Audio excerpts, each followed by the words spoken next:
Chapter 651 Invisible Tethers. Sometime later, Sonny was back in his luxurious cabin, sitting on the soft bed and staring at the wall with a distant look on his bestial face.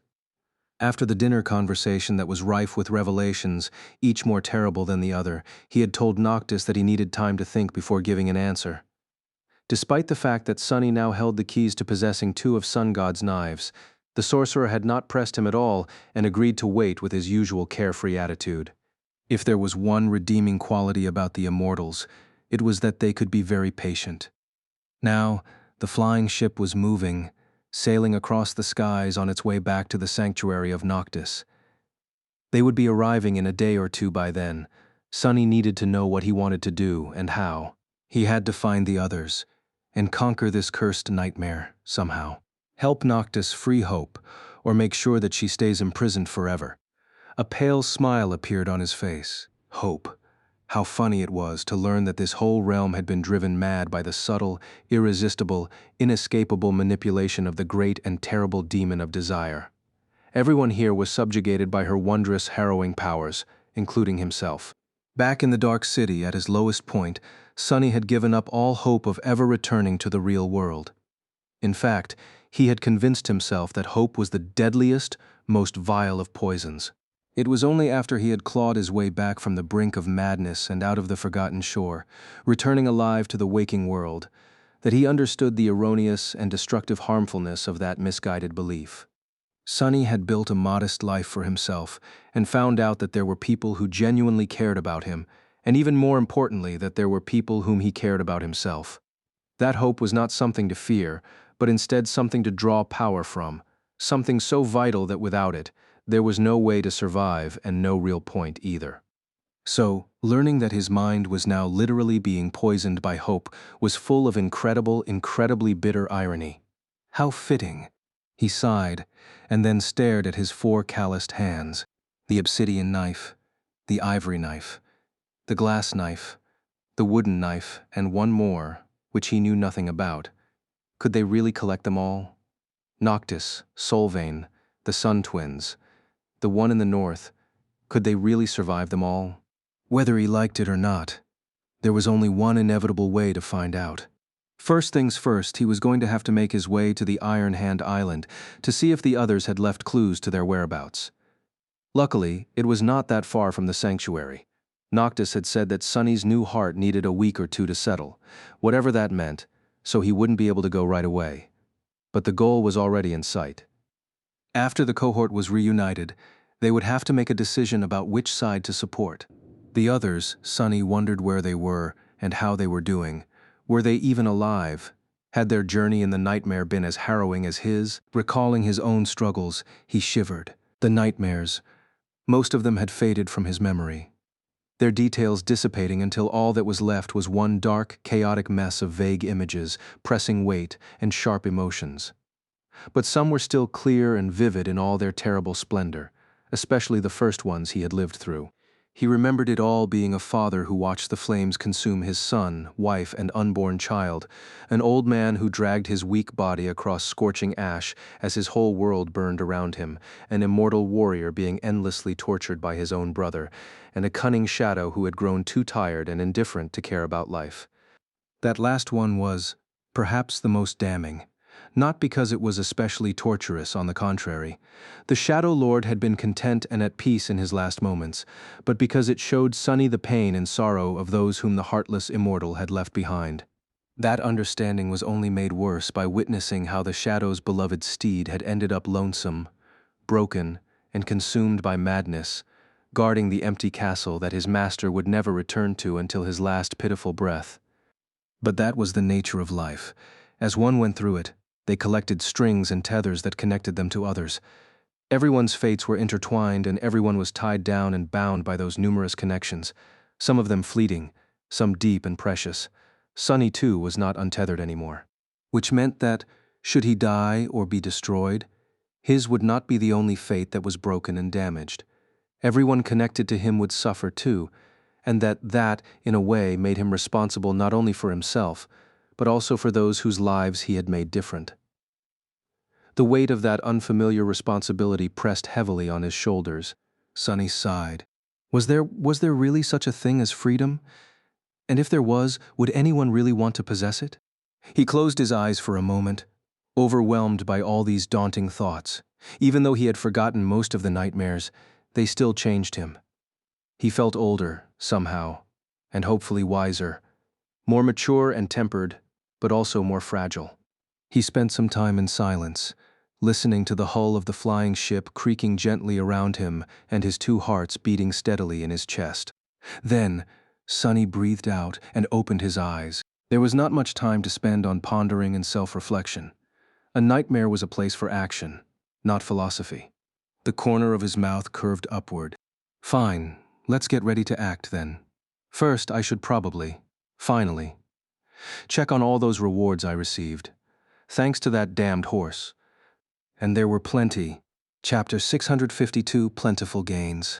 Sonny got comfortable on his criminally soft bed, picked up a few succulent grapes from the tray placed on an intricate table near it, threw one in his mouth, and finally summoned the runes. Let's see. The first thing he glanced at was the shadow fragments counter. He vaguely remembered receiving what felt like much more than 6 after slaying the black steed, who had been an awakened terror. So, Sonny was hopeful to see a pleasant number.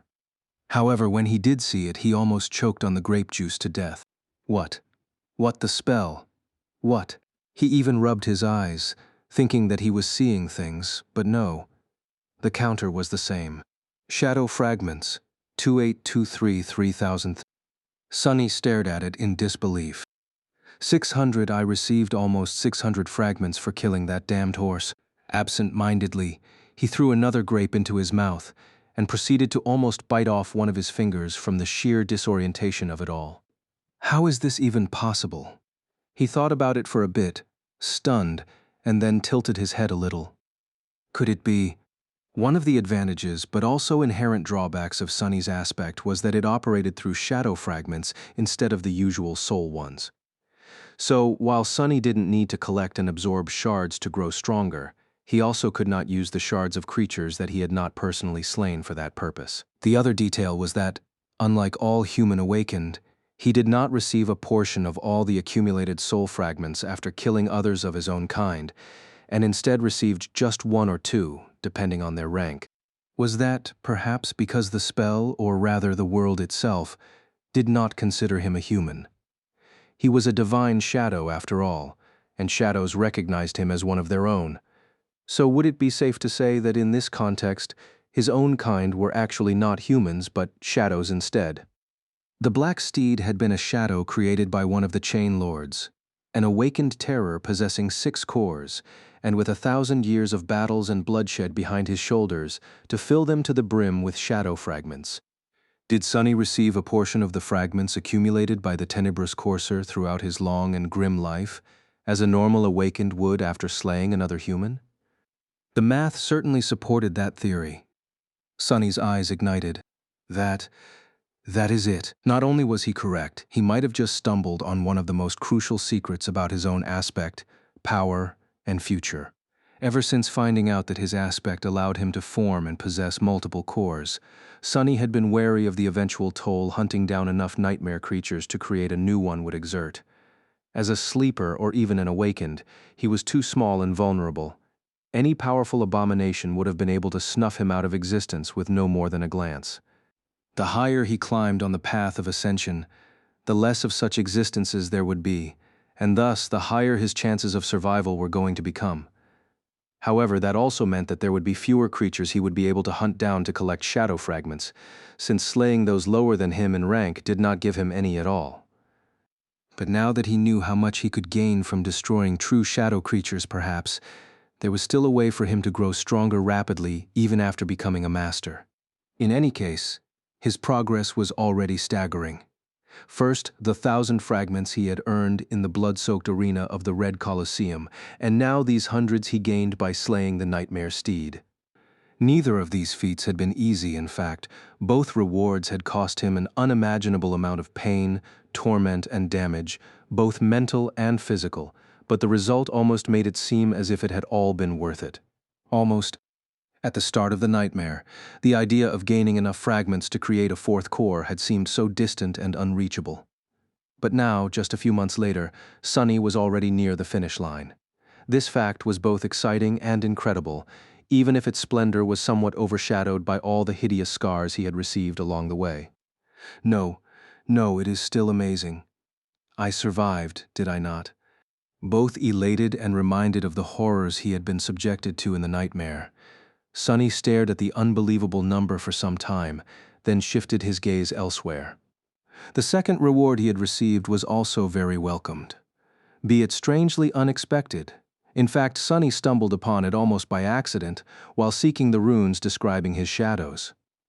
Before that, he had noticed that the runes of the mantle of the underworld seemed to shimmer a bit differently.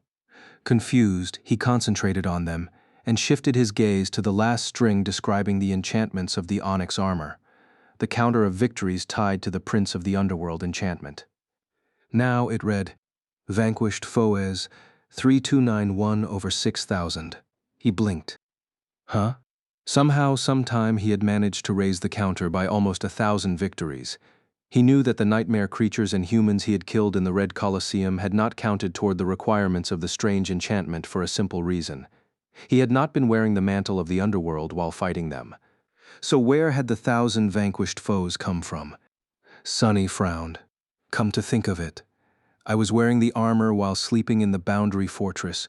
Did it actually accept every battle I won in the nightmares as a true victory? That would be very strange, since the enemies he had defeated in the never-ending nightmares had been just phantasms summoned by the Black Steed, and not in any way real. However, that would also make sense. After all, the mantle did not care about him actually killing the enemies. All it cared about was that he had overpowered and defeated the opponent. If so, did it really matter if the opponent was real or not? The duelists of the dreamscape had been considered sufficiently real, so why would the creatures populating the nightmares be different? 1,000 souls, had I really killed that many? Suddenly, Sunny felt cold and somber. How many nightmares exactly had he lived through during those several terrible hours? Full of dark wonder, he shook his head and looked away from the runes describing the onyx armor. He was already halfway to satiating its mysterious enchantment, which was already good enough. Finally, Sunny looked at the cluster that interested him the most, his shadows. A few runes shimmered beautifully in the darkness. They read, Shadows, Marble Saint, Soul Serpent, and then a new one, a Nightmare. Chapter 653, Cute Little Snake. Sunny remained motionless for a while, a pale smile appearing on his face. Beyond the window of his cabin, the sky was slowly turning black, the stars shining on its velvet surface as they welcomed the arrival of the newborn moon. Nightmare. So that is your name. What better name could there be for a shadow that moved through human dreams, turning them into visions of horror? He hesitated for a few moments, then looked away, turning to a different string of runes first. There was another shadow of his that had changed. The Soul Serpent. Every time Sunny moved up a class, so did the serpent. And every time Sunny mastered a new step of shadow dance, the serpent ascended to a new rank. At least, that was how things were supposed to go. Shadow, Soul Serpent. Shadow rank, ascended. Shadow class, demon. Shadow attributes, shadow guide, soul weapon, soul beast. Sunny sighed. Ascended. Now that he had mastered the third step of the shadow dance, the serpent had indeed evolved as well. The tenebrous creature was now an ascended demon, just like Saint. Both of them had left Sunny in the dust. While it hurt his pride a little that his shadows were more powerful than him, not to mention way cooler, according to some tasteless brats, having two creatures of such formidable might under his command was going to be of tremendous help, without a doubt, especially considering the caliber of enemies he would most likely have to face in this trial. He glanced down at the intricate tattoo coiling around his arms and torso. It seemed larger. Sunny could already feel the rush of the essence through his body. Its rate of expenditure and speed of replenishment increased even further.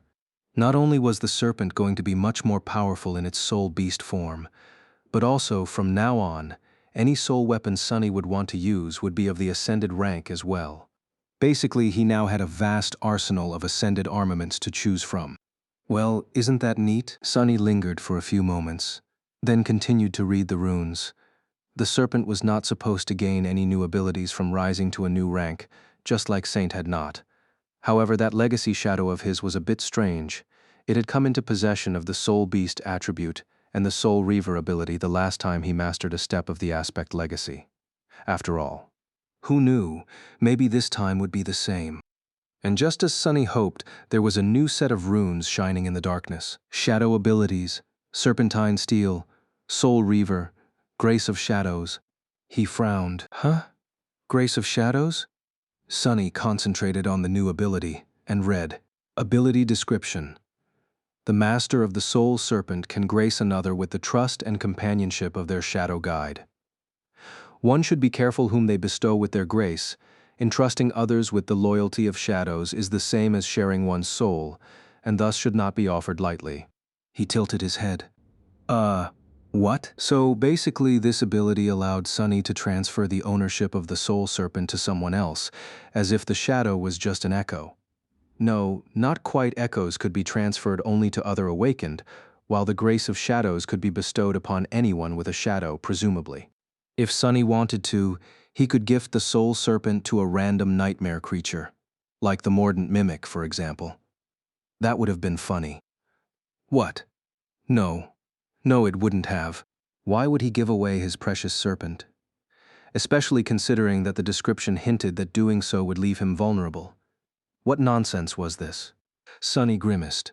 Well, not every ability could be a winner. This one was rather useless. He could imagine a situation where lending the Soul Serpent to one of the cohort members would be beneficial, but just barely. It would be easier to just command the creature himself. With a sigh, he commanded the serpent to slither off of his skin and present itself for inspection. A few moments later, Sunny flinched back. What? Where did my cute little snake go? The shadow had changed a lot, indeed, before. The Soul Serpent had not really been a cute little snake, but its size was at least not too terrible, no more than 6 meters in length, at best. But now, a Stygian creature of at least twice that size sprawled through the cabin, its mighty body covered in adamantine jet-black scales and as thick as a tree trunk. Its terrifying maw was wide enough to swallow Sunny whole. Well, at least his real human body and its triangular head hovered near the ceiling, two tenebrous eyes looking at him from above. The Soul Serpent was so large that it barely fit into the confines of the cabin, suddenly making it look small and fragile. Sunny gulped. What a good boy you are. Nice snake. You can return now, buddy. The shadow stared at him for a few more seconds, then hissed deeply and moved, its scales rustling on the floorboards. Soon it turned back into an intricate, beautiful tattoo. Sunny remained motionless for a few moments, shaken, and then slowly grinned. Good. Perfect. If even I am afraid of that thing, imagine how my enemies will feel. Sometime later, Sunny commanded the serpent to turn itself into the black Odachi and sat quietly for a while, glancing at its somber steel. Every centimeter of this weapon was familiar to him, and yet it felt different. The great blade felt sharper, stronger, far more devastating. This was a weapon one could cut a mountain with. He willed the soul weapon to shift into a spear, then a tang dao, then a tachi, and finally a battle axe. All of them felt the same, deadly and brimming with dark power, only the axe seemed a little bit off. The serpent could take any form, but was limited by Sunny's knowledge. The better he knew a weapon, the better he could imagine it. To the smallest of details, the greater the result would be. And so, while he could command it to assume any shape, those that he had experience with would produce the best result. He feasted his eyes on the somber steel for a bit, and then put the shadow aside. It was time to check on the rest of his rewards. Since Sunny's mind had been preoccupied with the Soul Serpent and his Aspect Legacy for the last few minutes, he decided to continue with that. Summoning the runes one more time, he looked to the bottom of the shimmering field of symbols and concentrated on a certain string. Aspect Legacy, Shadow Dance. Shadow Dance Mastery Level, 3/7. First Relic, claimed. Second Relic, claimed. Third relic, claim. Sunny hesitated for a long time, his face turning grim. What the hell was he going to do if the third relic turned out to be another drop of ichor? Waste it again? Curses. Finally, he inhaled deeply and thought, claim. For a moment, nothing happened. And then, the spell whispered into his ear. You have claimed an aspect legacy relic. You have received a memory. Sunny gritted his teeth and looked up at the list of his memories. Then, a relieved sigh escaped from his lips. It was not a drop of Shadow God's blood. Instead, an unfamiliar combination of runes appeared at the end of the list. It read, Memory, Shadow Lantern. Chapter 654, Shadow Lantern. Sunny read the runes with curiosity. Memory, Shadow Lantern, memory rank, divine. He fell from the bed. What? Another divine memory? Feeling cold sweat rolling down his face, Sunny wiped it off with a trembling hand and slowly clenched his fists. Should be interesting. He looked back to the runes, trying to calm his wildly beating hearts. Just what kind of a relic had he received? Sunny got a hold of himself and continued to read the description. Memory tier, memory type tool. A tool makes sense. It is a lantern, after all. But what does it do? Lanterns are supposed to produce light and illuminate things. That's not exactly what shadows are known for, is it? With a concerned frown, he looked back at the runes. Memory description. Death is just the shadow of life, said the goddess of life, and peace is just the failure of war. Have you ever been something that had not been stolen, made empty and vile? Have you ever done something that was not futile and hollow?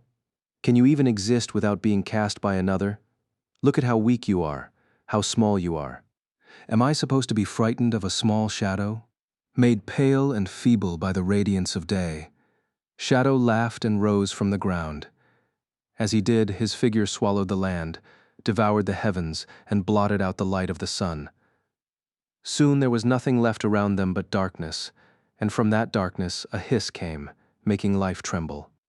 Life is just the prelude to death, and war is just the key to open its gates.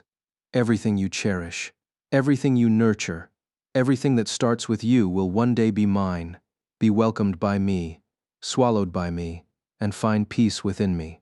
This is the mercy of shadow, hollow, futile. You might have come first, my sister, but when your cruelty ends, I will be all that remains. Sunny shivered. Damn, was Shadow God always that creepy? Due to his closeness and affinity to shadows, he had never thought about the god of shadows as terrifying. After all, even other gods had not held shadow in high regard, at least from what Sunny knew. His temples had been burned and destroyed.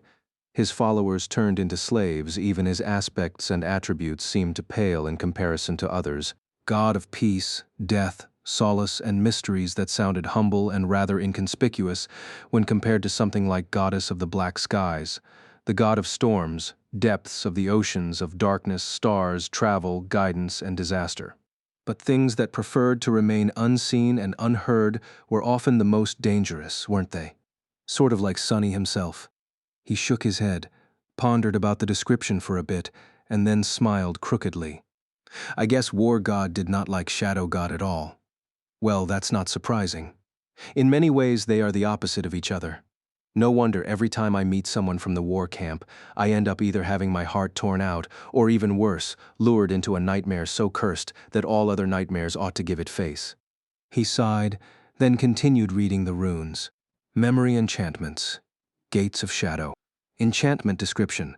This lantern devours light and can contain, and then release, an infinite amount of shadows. Sunny blinked. Huh? The enchantment didn't seem like much, for a divine relic that was, unless one really thought about the meaning behind those words. Infinite. He suspected that in this case, the word was used to describe an actual infinity instead of a fake one, like with the endless spring. If that was the truth, yes, an object that could contain infinity was indeed worthy of being divine. It simply broke all the laws of reason. However, how did it help Sunny? He frowned, a little bit disappointed. Why couldn't it be a nasty, all-destroying sword instead? He summoned the memory and saw a small lantern weave itself from darkness in his hand. The thing was not too big, about the size of his palm, and made out of black something. It didn't feel or look like any material he had ever seen, resembling stone more than anything.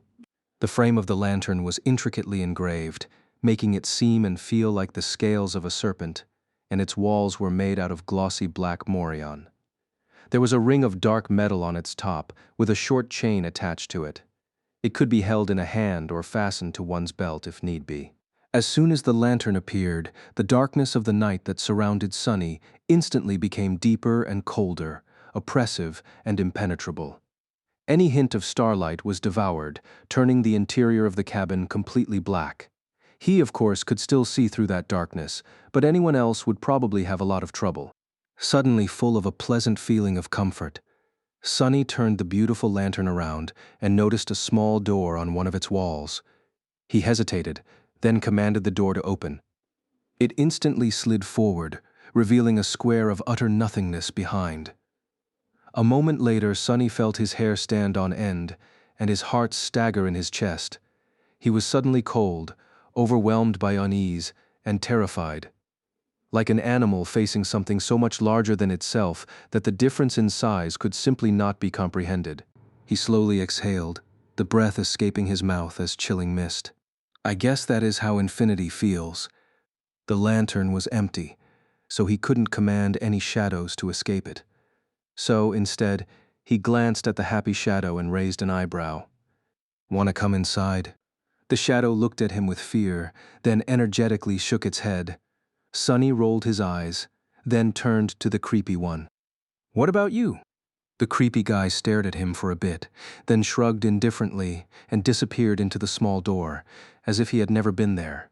Sunny could still vaguely feel their connection, but not in the way that he was used to. He couldn't see, hear, or sense what the shadow was seeing, hearing, and sensing. All he knew was that it still existed, somewhere else, in a terrible, vast, dark, and cold place.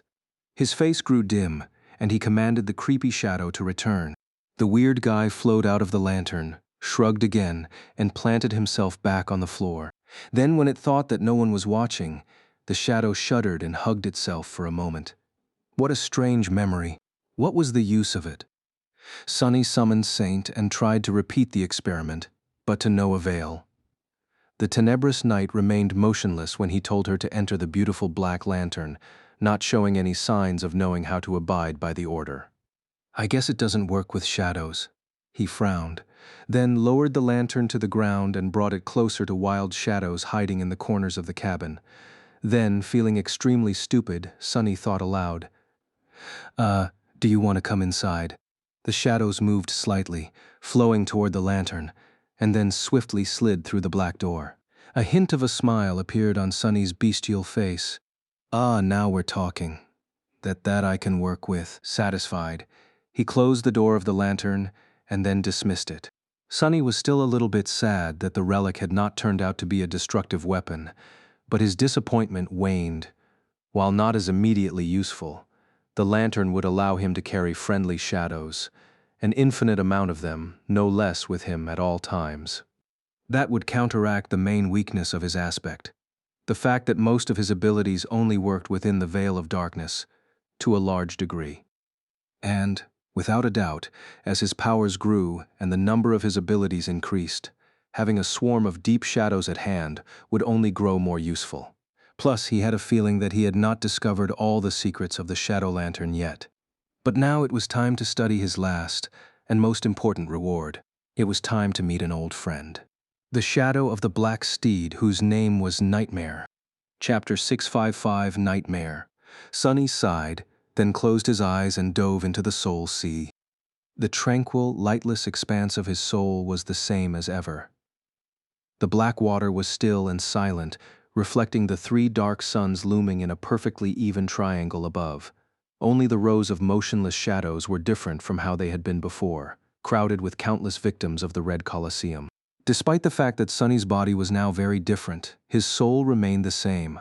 He walked to stand between the three shadow cores and called upon Nightmare. A beautiful black steed walked out of a whirlwind of dark flames in front of him and stopped, its adamantine hooves sending ripples through the silent waters. The shadow was just as he remembered it, tall and graceful, with a lustrous jet-black coat and lean muscles rolling under the skin. Its mane was long and luscious, and its tenebrous eyes glowed with fearsome crimson flames. The courser had 2 long horns and a mouthful of sharp fangs that resembled that of a wolf. The horns, the fangs, and the hooves were all forged out of a strange black metal that seemed to be able to compete with the impenetrable onyx of the mantle of the underworld. Sonny shuddered, remembering the pain and shock of being struck and bitten by them. As soon as Nightmare appeared, he felt a whispering fear appear in his mind. Strangely tense, Sonny took a step forward and raised one of his hands, patting the stallion on the muzzle. "Hey there. We meet again, old friend." Nightmare was indeed an old friend of his, at least of the part of him that had relived the final day of the Shadow Lord's life and their last exhilarating ride together. But just like Sonny was a different person now, this beautiful shadow was, too. The madness was gone from the stallion's crimson eyes, and so was the burden of hundreds of years of sorrow and loneliness. It was as though the black steed was now reborn, still remaining the same being, but also somehow renewed by the purifying darkness of death. As Sonny patted his muzzle, Nightmare pressed it against the calloused hand and looked at his master with a pale, distant hint of recognition. The crimson glow of his eyes ignited with a new intensity, and the black steed snorted, its voice full of quiet affection. Satisfied, Sonny summoned the runes into existence and glanced at them, curious to see what, exactly, his new shadow was capable of. He read, "Shadow, Nightmare. Shadow rank, Awakened. Shadow class, Terror. Shadow description.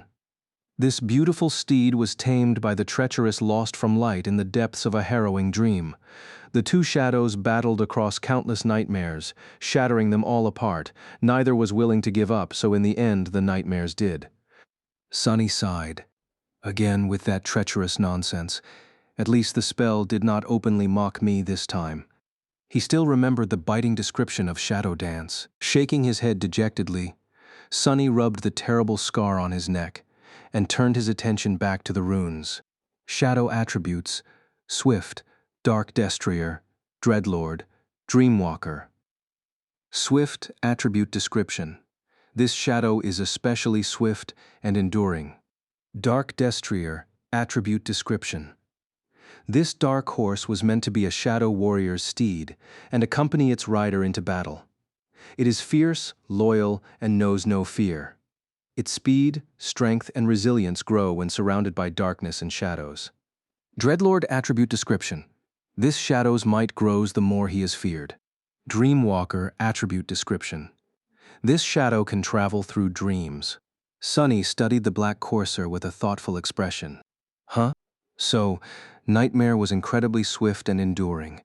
He was also a war horse, bred to ride into battle without hesitation or fear. What's more, he had 2 passive attributes that both increased his speed, strength, and resilience.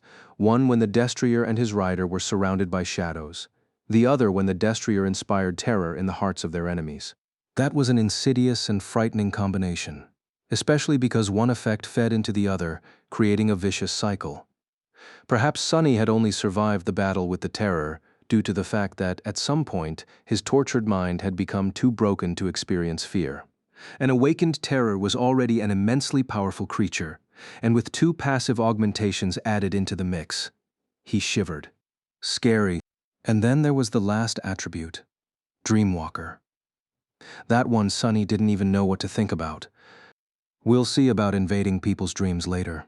Wouldn't it be fun to jump into Mordred's mind one day and give him a taste of his own medicine? With a dark grin, Sonny slowly exhaled and continued to read the runes. Attributes were, without a doubt, very important, especially excellent ones like what Nightmare possessed. But it was the abilities that mattered the most. Shadow abilities: Flowing Shadow, Mantle of Fear, Nightmare, Dream Curse. Flowing Shadow, ability description. This steed can dive into shadows and move through them with incredible speed. Sonny smiled. Ah, so basically it is like Shadow Step without the teleportation part. Still very useful, and works perfectly with my own ability. He turned back to the runes, his mood elevated. Mantle of Fear ability description. This shadow is capable of delivering a continuous mind attack around it that infects its foes with crippling fear. Sunny couldn't help but whistle. That is just, damn. The ability to radiate an aura of terror was already incredible enough. It could debilitate weaker enemies completely, and even if more powerful creatures were able to resist some of the effect, a seed of dread was still going to be planted into their minds. And that was directly tied to the Dreadlord attribute of nightmare, which made him stronger the more he was feared. Scary, so scary. It was a good thing that Sunny had been wearing the mantle of Underworld when he met the Black Steed. The onyx armor gifted him with a good amount of protection against mind attacks after all. With his smile growing both wider and a bit pale, he moved to the next ability. Nightmare ability description. This shadow can create and subjugate nightmares. The more nightmares serve it, the more powerful it grows, both inside and outside dreams. Dormant nightmares. 0. Sunny stared at the runes for a while, trying to make sense of them. So Nightmare's tyrant ability, the one that allowed him to create minions, was meant to subjugate real nightmares, not any kind of beings made of flesh and bone, but actual dreams. And the more of them served him, the more powerful he grew. These nightmares, it seemed, possessed a rank of their own, which was currently dormant, one lower than the Black Steed's own. Additionally, there were currently 0 of them under his authority. But how could one create a nightmare, or subjugate it? Sunny had no idea. What he did understand, though, was why his own journey through the countless nightmares had ended when it did. It seemed that each of the harrowing dreams Sunny experienced had been either collected or made by the original nightmare throughout the centuries, and once all of them were destroyed, he broke free of the Black Steed's hold. Interesting. Sunny was going to have to figure out how to get his shadow some minions of its own. Something told him that the process was going to be neither straightforward nor easy. With a sigh, he glanced at the last ability that Nightmare possessed. This one was called Dream Curse, but looked different from all the rest. The runes constituting the string were dull and lifeless, as though the ability was not accessible. And indeed, when he tried to concentrate on it, a few new runes appeared. Nightmares required. 0/1000. Sunny grimaced. Damnation. I guess being a true terror is not that simple. Still, his new shadow was a fearsome one.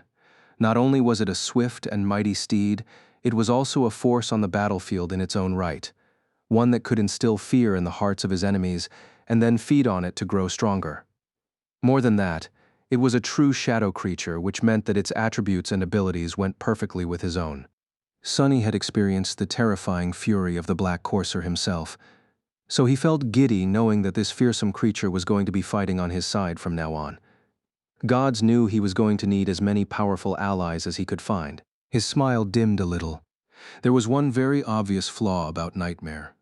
It wasn't the Black Steed's fault, of course, but saddened Sunny nevertheless. He let out a deep sigh. Yeah, if only you came with a saddle. How was he supposed to ride this scary horse without a saddle? What nonsensical injustice was this? Not wishing to disparage the noble steed, Sunny hid his dismay, patted Nightmare on the back, and grinned. Good horse, Nightmare. Don't you worry, you and I are going to terrorize so many humans, nightmare creatures and vile immortals, that you'll collect some nasty dreams in no time. They will all be scared of us, you'll see. The only thing scarier than a treacherous shadow is a treacherous shadow atop a magnificent shadow horse after all. I think that's how the saying goes, or not. In any case, you and I will do great and terrible things together. If there is no such saying yet, there will be soon. With a satisfied grin, Sunny dismissed the Black Courser, then left the Soul Sea and lay down on his bed, enjoying its immaculate softness. Tiredly closing his eyes, he thought, I really deserve some rest. And as the flying ship of a mad sorcerer sailed across the sky, he fell peacefully asleep. Chapter 656, Gardens of the Moon. By the time Sunny woke up, the ship was already approaching the sanctuary. Looking out of the window, he saw a familiar island below them in his time. It was occupied by a fearsome, corrupted abomination. He wondered if it was still, or rather already nesting there. In any case, from here the sanctuary was just a couple of chains away. With a sigh, Sonny dressed himself and left the cabin, heading for the upper deck. Once outside, he saw sailor dolls moving around with graceful precision, hoisting sails and performing other tasks. Noctis was standing at the helm, wearing a completely new extravagant robe and whistling a light-hearted melody. Noticing Sonny, the sorcerer smiled. "Ah, Sunless, how fortunate it is that you are awake. We are almost home." He glanced forward and waved a hand, accidentally sending the ship into a lateral spin. The wooden mannequins somehow remained attached to the deck, but Sonny had to grab a handrail to not be thrown overboard. He gave the immortal transcendent a resentful look. Noctis smiled sheepishly. "Oh, sorry about that." Shaking his head, Sonny ascended the stairs and joined the sorcerer at the bridge, which was situated at the stern of the enchanted vessel. From there, he observed the landscape of the Kingdom of Hope in silence, until a familiar silhouette of a vast ring of menhirs standing atop a small island appeared in sight, surrounded by a white cloud of water vapor that came from several beautiful waterfalls. The sanctuary, it was nice to see it again. In this harrowing nightmare, it almost felt like home. Noctis grinned. "That is it. The sanctuary of Noctis, my beautiful lair. Isn't it pretty?" Sonny hesitated, then took the emerald amulet out of the folds of his black garment and thought, "I guess. But isn't it a bit presumptuous to call it after yourself?" The sorcerer laughed. "Oh no, you misunderstood. Initially it was called the Temple of the Moon. I built it as a shrine to my great-grandmother. I was perfectly content living there alone, but as the Kingdom of Hope went from bad to worse, stragglers started coming to my lands in search of a safe shelter from all the madness. I didn't have the heart, or rather didn't care that much to turn them away. So they started calling it the Sanctuary of Noctis. Why? It's a very nice name, if you ask me." Sonny stared at him for a few moments, then said in a somber tone, "Who is your great-grandmother?" Noctis turned to him and blinked a couple of times, an expression of surprise clearly written on his beautiful face. "Well, who else? The goddess of the moon, of course." Sonny paled. How does this even make sense? He opened his mouth to say something, then shut it and decided not to think about it too much. Noticing this reaction, Noctis shrugged with a confused expression. "Whom did you think I inherited my unparalleled looks from? People as gorgeous as I don't grow on trees, you know. Well, usually, unless it is a very special tree, I guess." Sonny gritted his teeth and tried very hard not to think anything aloud. Soon the flying ship descended from the skies and hovered in the center of the ring of giant menhirs, the sacred tree that grew on its deck, situated right above the one growing on a small island, surrounded by the pool of clear water, an altar of pure white stone drowning in the shade of its wide branches. Sonny saw dozens of people staring up with awed expressions and involuntarily searched for familiar faces. It was futile, of course. Even if others were somehow here, they were going to look different from their real selves, after all. Noctis grinned. "Welcome to the sanctuary. You'll like it here for sure. Everyone here is very reasonable and nice, just like me." Hearing that statement, Sonny shivered. Together they left the flying vessel and walked through the garden, heading to the sorcerer's private quarters. Coincidentally, the residence was situated in the same place where the White Feather clan had established their stronghold in the future. Noctis built his home inside the ring of menhirs itself, however, instead of on top of it. As they walked, Sonny studied the inhabitants of the sanctuary of the past. Most of them seemed like normal people. Some of them were mundane, and some were awakened. They didn't seem to be in the throes of madness. However, after the cruel lesson that had been taught to him in the Red Colosseum, he couldn't help but keep his guard up. Sonny's gaze shifted from person to person, evaluating them for potential danger. That young woman holding a young child by the hand seemed harmless. But why was the child so frightened? That man with a neatly trimmed beard seemed gentle and kind, but why was the hilt of his sword so polished and worn? That beggar who sat lonesomely by himself, his body and face disfigured and wrapped in bandages like that of a leper, seemed too weak to pose a threat. But why was his gaze so sharp, his fingers so calloused? And that old woman with a basket of fruit in her arms? Why was she watching them so intently? Sunny shook his head, then looked away. Being vigilant is good, but this is just the madness speaking. Wishing to be safe is also a desire, and so it can also be twisted by hope's influence. After the torments I experienced in the Red Colosseum and the nightmares, my mind is already unstable. I need to keep myself in check, or something terrible will happen. What dangers could there be here, in the stronghold of an immortal saint? As long as Noctis himself did not decide to attack Sunny, he would be more or less safe. And speaking of Noctis, the sorcerer led him to a beautifully engraved wooden door, then opened it and led Sunny inside. His residence was just as one could expect, spacious, decorated with the most exquisite furnishings, and populated by all kinds of magical servants. Staring at a mop that was dutifully washing the floors without anyone holding it, Sunny felt cold shivers running down his spine. He had a suspicion of how the sailor dolls were made. Don't tell me that the lunatic actually used someone's soul to enchant this damned mop. Noctis grinned. I know what you are thinking. Sunny flinched and stared at the immortal with tense apprehension. The sorcerer nodded solemnly. What is for breakfast, right? Oh, don't you worry, Sunless. I take breakfasts very seriously. Let us eat, then drink, then talk. He sighed. I'm sure you have a lot of questions. I have a couple myself, to be honest. Chapter 657. Chance of Victory. After a full and delightful meal, the two of them sat in silence for a while, enjoying their drinks. Noctis was consuming a truly unwise amount of wine with an absent-minded smile on his face, while Sunny stuck to tea. The beautiful porcelain cup looked tiny and fragile in his massive clawed hand, sunlight reflecting from the amber surface of the fragrant drink. In this rare moment of peace, he suddenly found himself overwhelmed by apathy and melancholy. Sunny was used to often feeling his heart beating with anger, fear, and resentment, but this strange lethargy was new and unwelcome. He didn't like it at all. Searching for a way to entertain himself and chase it away, he suddenly glanced at the immortal sorcerer, with a dangerous gleam in his eyes. Sunny lingered for a few moments, and then picked up the emerald amulet. Lord Noctis, you have been a very gracious host to me. You have given me shelter, showered me with gifts, and provided me with many delicious foods. Let me share the traditional food of my people with you as well. That will make me feel better. The immortal transcendent raised an eyebrow and looked at him with doubt. Then a curious grin appeared on his face. Oh, exotic food. How wonderful. Do you need any ingredients to cook it? Sunny calmly shook his head, then summoned the covetous coffer. The toothy box weaved itself from sparks of light and appeared on the table. Then it saw the sorcerer trembled and scurried over to hide behind one of Sunny's hands. Noctis watched the coffer appear with sincere amusement. Huh, that little creature of yours reminds me of someone. What a cutie.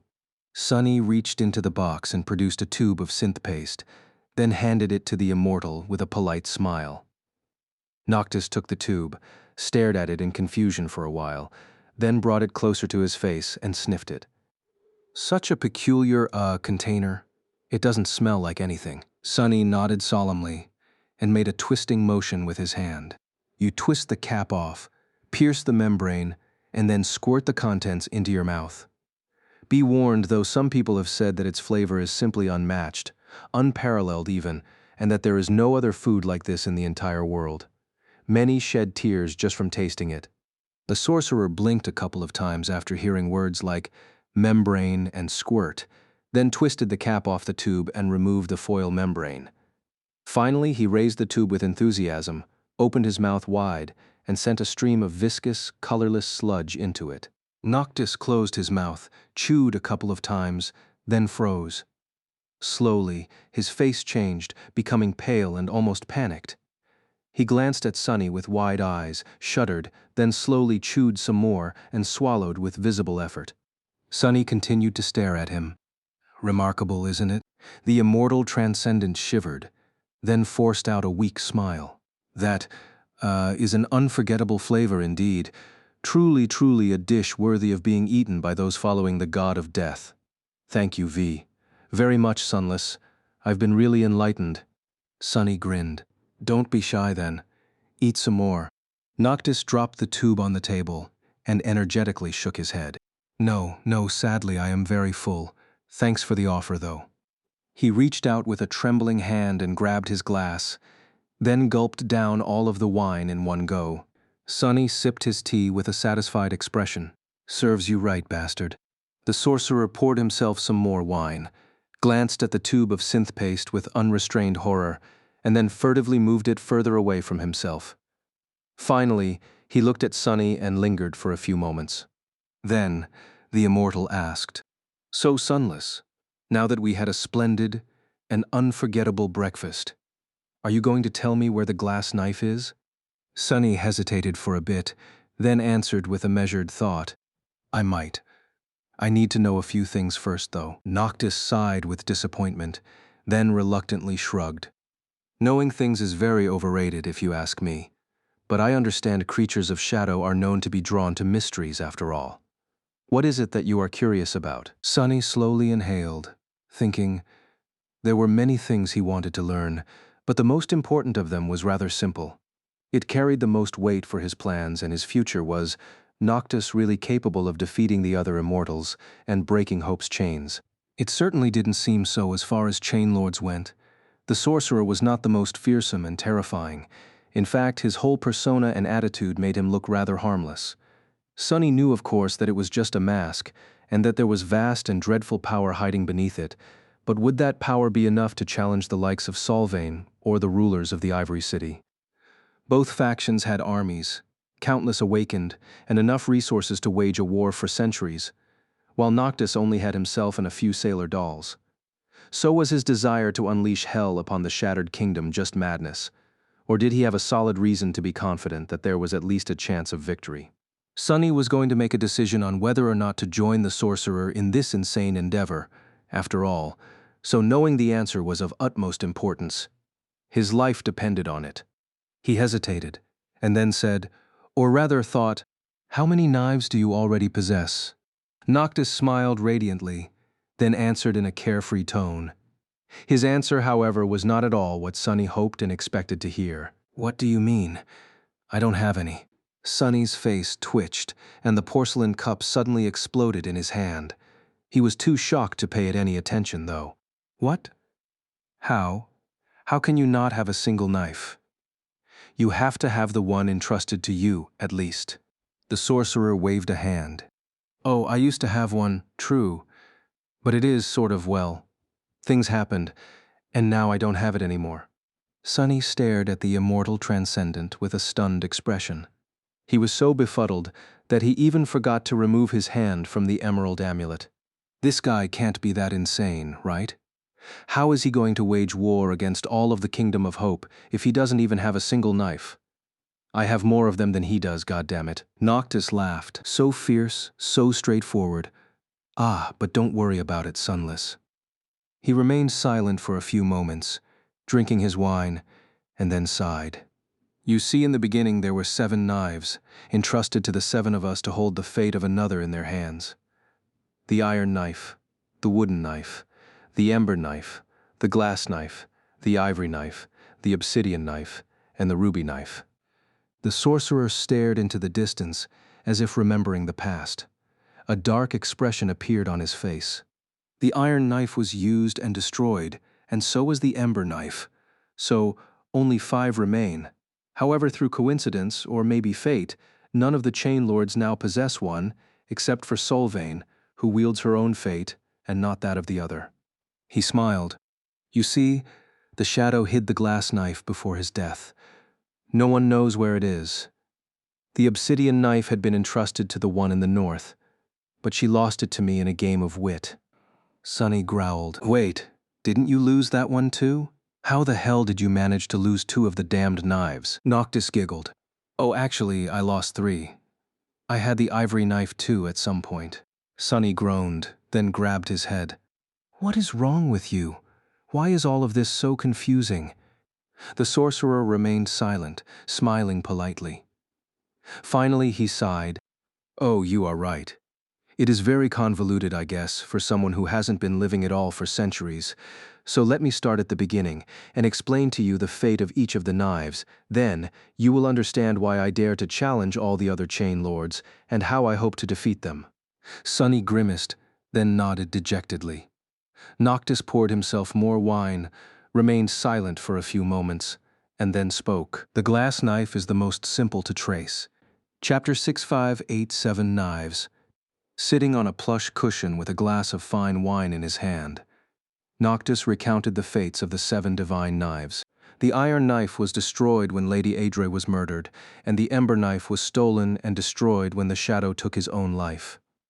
Of the remaining 5 knives, the glass knife is the most simple to trace. It belonged to the shadow, and now it is where the shadow had hidden it. He paused, and then continued. The ruby knife. That one was entrusted to me.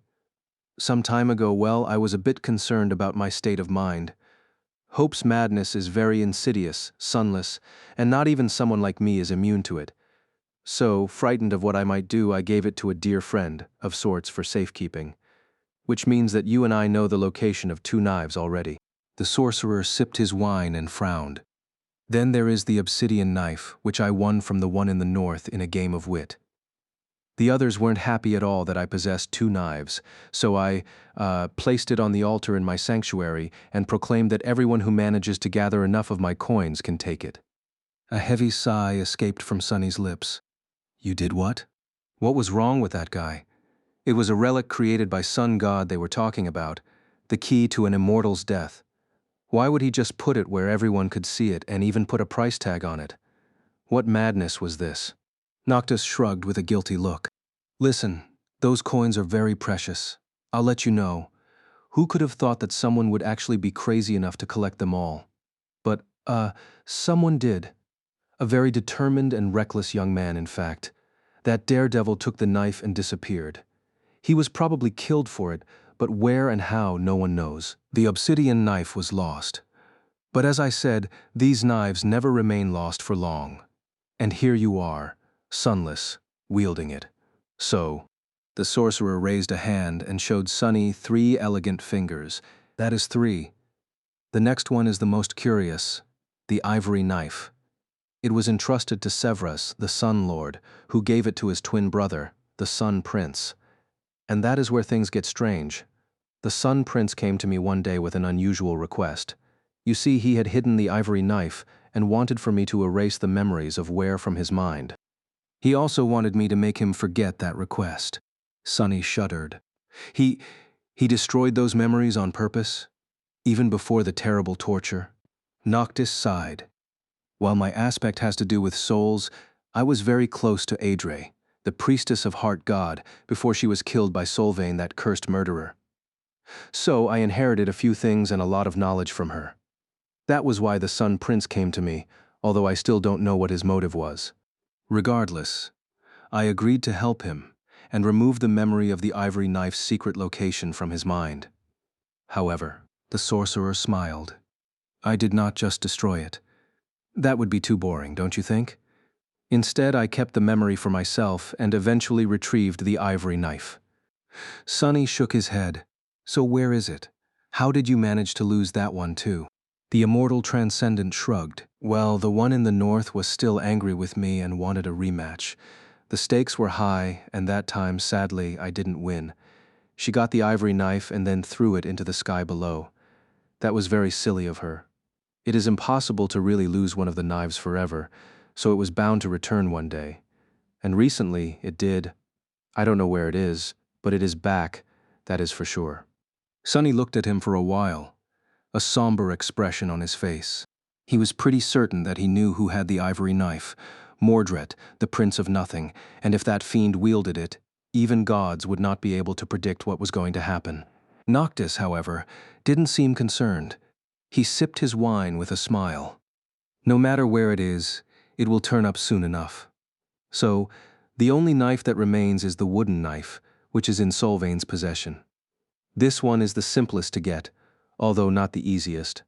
The murderous witch, you know, is more than ready to give it to anyone whom she deems worthy enough to try and kill her. So, we don't even need to search for it. Sooner or later, it will fall into our hands all by itself. Sonny remained silent for a bit, then said in a somber tone, So let me get this straight.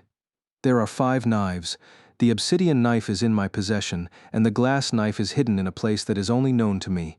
The ruby knife is hidden in a place only known to you. The wooden knife will be given to us by Solvain if we defeat her, and the ivory knife is somewhere out there being pulled toward all this mess by fate." The sorcerer nodded with a smile. "Indeed. So, you see, while I do not possess any of the knives yet, getting 3 out of the 5 would not be too difficult, and the 4th one will naturally appear on my path. 4 out of 5. It doesn't look that crazy anymore, don't you think?" Sonny hesitated. Yes, it only looked very crazy instead of utterly crazy now. But all he needed was to know that there was a chance of victory, and now it seemed that there was. Noctis, eccentric and unreliable as he seemed, had not made the decision based on nothing. The sorcerer glanced at him and raised an eyebrow. "So, Sunless, are you going to share the location of the glass knife with me and help me free Hope? Shall we break her chains and free this land and ourselves of a fate worse than death? What do you think?" Sonny sighed. That was a very troublesome question, and completely inescapable at that. However, he could not answer it yet. Looking at the immortal sorcerer, he said, "I can't make that decision alone. I need to discuss it with my friends first." Noctis blinked. "Oh, well, why not? It is always good to have loyal friends. Where are they?" Sonny shifted slightly. I don't know." The sorcerer scratched the back of his head with a perplexed expression. "I guess we'll have to find them first, then. Tell me, what are their names?" Sonny looked away, then cleared his throat awkwardly. I don't know that either." Who knew what names the members of the cohort received in the nightmare? Noctis stared at him for a few moments, then asked in an even tone, "You don't know the names of your friends? How? Interesting. Well, how do they look then?" Sonny smiled sheepishly. Or rather, he tried. With his bestial face and sharp fangs, the result was far from being as innocent and apologetic as he would have wanted it to be. "Actually, I don't know how they look either." The immortal transcendent slowly took a sip of wine, remained silent for a bit, then spoke. "So if I understood correctly, you won't tell me about the glass knife until you have consulted with your friends, but you don't know where they are, what their names are, and how they look. Did I get it all?" Sonny shifted awkwardly, then shrugged. "Yes. But they were supposed to leave me clues of their whereabouts on the Iron Hand Island. That's something, right?" Noctis emptied his glass and looked at him with a strange smile. "Sunless, how do I say this?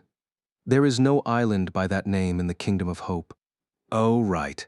The Iron Giant might have been still alive and in possession of both of his arms, so there would not be an Iron Hand Island, indeed.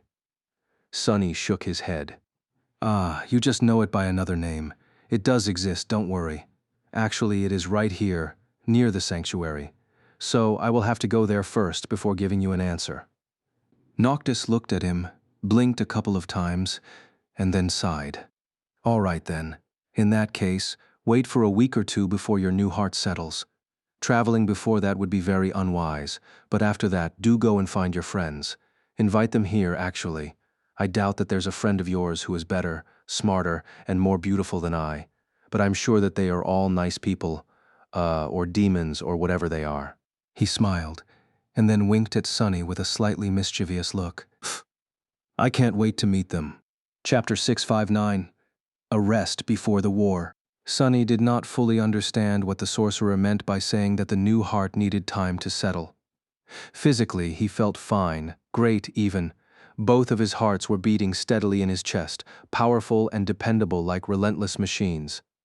However, he had not put them under any strain since the battle with Nightmare, so there was no way of telling how they would behave in a crisis. Remembering the frightening pain of having his heart give out, Sonny decided to take the immortal's word for it and allow himself to rest. He needed rest anyway. While his body had healed, the mind was not that resilient. Sonny felt that his mental state was not in the best of shapes, however. Strangely, it was not as bad as he would have expected. After the hellish 2 months he had spent in the Red Colosseum with Elias, their subsequent escape, and the young man's death, Sonny had been numb and apathetic for a long time. He had gone through the motions of pursuing a simple goal without much emotion, hiding in the darkness as he traveled across the Kingdom of Hope, too hurt and defeated to feel anything. Already in a damaged and vulnerable state, he had been then thrust into the harrowing succession of nightmares and forced to experience one hideous torment after another. At this point, Sonny could have broken, but instead, unexpectedly, he had found himself full of rapacious determination. That determination had banished the suffocating lethargy and allowed him to endure countless nightmares and continue to fight until there were none left. It was as though the two ghastly experiences clashed and counteracted each other, leaving him in a semblance of a healthy state. Or maybe it was just the matter of suffering a bitter defeat by Sylvain's hand, but then refusing to give up and clawing his way to victory in the battle against Nightmare. That victory, costly as it had been, ignited his tortured spirit despite all the suffering it brought, the same way that the previous defeat had extinguished it. Well, healthy was a strong word. Perhaps functioning was more suitable. He could still feel barely closed wounds in his mind, which sometimes made their existence known. And added to that was the invisible, insidious poison of hope. Yes, a week or two of rest did not sound too bad. Sonny had a feeling that later, there would not be such an opportunity again. After their breakfast conversation, Noctis offered to host him in the luxurious residence. However, Sonny felt that sharing a living space with the eccentric sorcerer would not have been very conducive to peaceful restoration, so he politely refused. In the end, he settled in spacious quarters on the opposite side of the Ring of Menhirs, close to where his small room had been in the future. His new one was larger and much better furnished. It was comfortable, beautiful, and safe. However, Sonny didn't like to stay inside the room for too long. Being surrounded by its stone walls reminded him of the dungeon of the Red Colosseum too much, so he spent most of his days in the inner garden of the sanctuary. The people living in the former Temple of the Moon did not seem as perturbed by seeing a horned demon walk among them as the humans of the waking world would have been, especially since they knew that Sonny had arrived with Noctis himself. However, they were still tense and apprehensive around him. In the end, Sonny found himself being avoided at all costs, which suited him fine. Not wishing to disturb anyone unnecessarily, he tended to remain in a corner of the garden where very few people ever appeared. Coincidentally, it was the same place where he used to sell soul shards in the future. His favorite stone, sadly, was usually taken by the leper whose body and disfigured face were covered with dirty bandages. Oh, well, life couldn't always be perfect. The first time Sonny sat down on the grass a few meters away from the leper, he spared the four-armed monster a short glance, lingered for a few moments, and then said in an ugly, grating, hoarse voice, "What kind of a creature are you?" Sonny looked at the leper, not really wishing to engage in a conversation, then reluctantly produced the emerald amulet and answered, "A demon."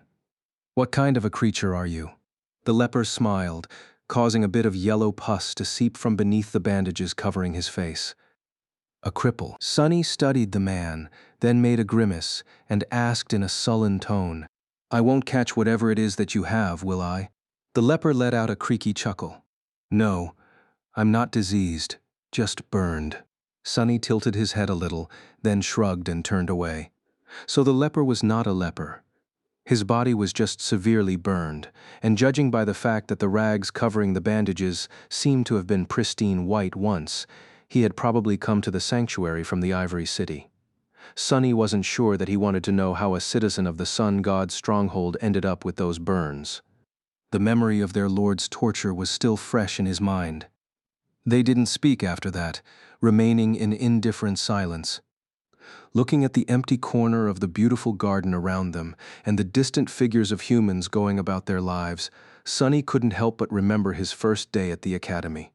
Back then, two outcasts, Cassie and himself, had been segregated from the rest of sleepers in a similar fashion. Suddenly, in a somber mood, he put the amulet away and thought, "Some things never change, do they?" Of course, he would have preferred to be in the company of a beautiful oracle instead of a hideous cripple. That was only fair, considering that the cripple would have, without a doubt, preferred company of someone like Cassie to that of a ferocious-looking demon as well. With a sigh, Sonny threw these thoughts out of his head and closed his eyes, trying to meditate. 2 weeks, that was all the time he had to prepare himself for the encroaching hell of an obliterating war. Chapter 660, Shadow Arrows. For the next several days, Sunny did nothing but sleep, rest, and practice weaving. His two new wooden fingers were able to channel essence, which showed just how incredible Noctis was at his craft. However, they could not touch the ethereal strings. It seemed that only Sunny's own flesh and bone were capable of that. He was already accustomed to manipulating the shadow strings without those fingers, though, so the task had not grown much harder. There was also the long needle that shone with faint golden radiance to help him along. In those several days, Sunny made a bit of progress in his attempts to copy the simplest of enchantments. He also successfully destroyed several more memories, which really stung his newly repaired hearts. Ah, curses. Sunny stared at the rain of disappearing sparks that had been an enchanted buckler just a few moments ago and sighed. Another failure. Another lost memory. He was going through his collection of them way too fast at that point. He was starting to wonder if there was a better use for it. Saint's shadow fragment counter was still at 59,000, and now he had another shadow to feed. Nightmare also demanded his fair share of resources to reach the next rank, and his appetite was even steeper. Currently, the Dark Courser was at 4,300, and that single fragment came from a memory Sunny had fed him to check if the horse also consumed them. The only silver lining was that Nightmare was still of the awakened rank, and as such, gained more sustenance from weaker memories. Getting him to 300 was going to require about the same amount as what Saint needed to get to 2. That was another reason why Sunny wanted to master at least the very foundation of weaving. If he could create even the simplest memories himself, he would effectively gain the ability to convert soul shards into shadow fragments, as far as Saint and Nightmare were concerned. Probably. He already knew enough to try, actually, and only lacked a few shards to experiment. However, the ability to copy and modify enchantments seemed even more alluring. Just imagining the utility of such a skill made him tremble with excitement. But enough was enough. He could not endure the heartbreaking sorrow of losing another memory today. With each of them he destroyed, Sunny could practically see potential credits disappearing from his theoretical bank account. Shaking his head dejectedly, he returned the needle into the maw of the covetous coffer, dismissed the little box, and headed toward the door of his room. It was time for some fresh air. Finding his way to the familiar corner of the garden, Sunny noticed the motionless figure of the bandaged cripple and ignored him, then sat down on the grass some distance away. The two of them were perfectly content pretending that the other didn't exist. After that first conversation, neither uttered a single word, which was a beautiful thing. If only all humans were that reticent. The cripple never bothered him, and so Sunny liked him a lot. They had a perfect understanding. Closing his eyes, Sunny meditated for a while, but then grew bored. He still had a few hours to kill before dinner, and there was nothing to do. Well, that was not a problem, really. There always was a mountain of things he had wanted, but never found time to address. For example, he was very curious to study the spell weave of the shadow lantern. It was a divine memory, after all. But just the thought of staring at the inhuman complexity of weaves again made his mood grow foul, so Sunny decided to return to that task sometime later. What else was there?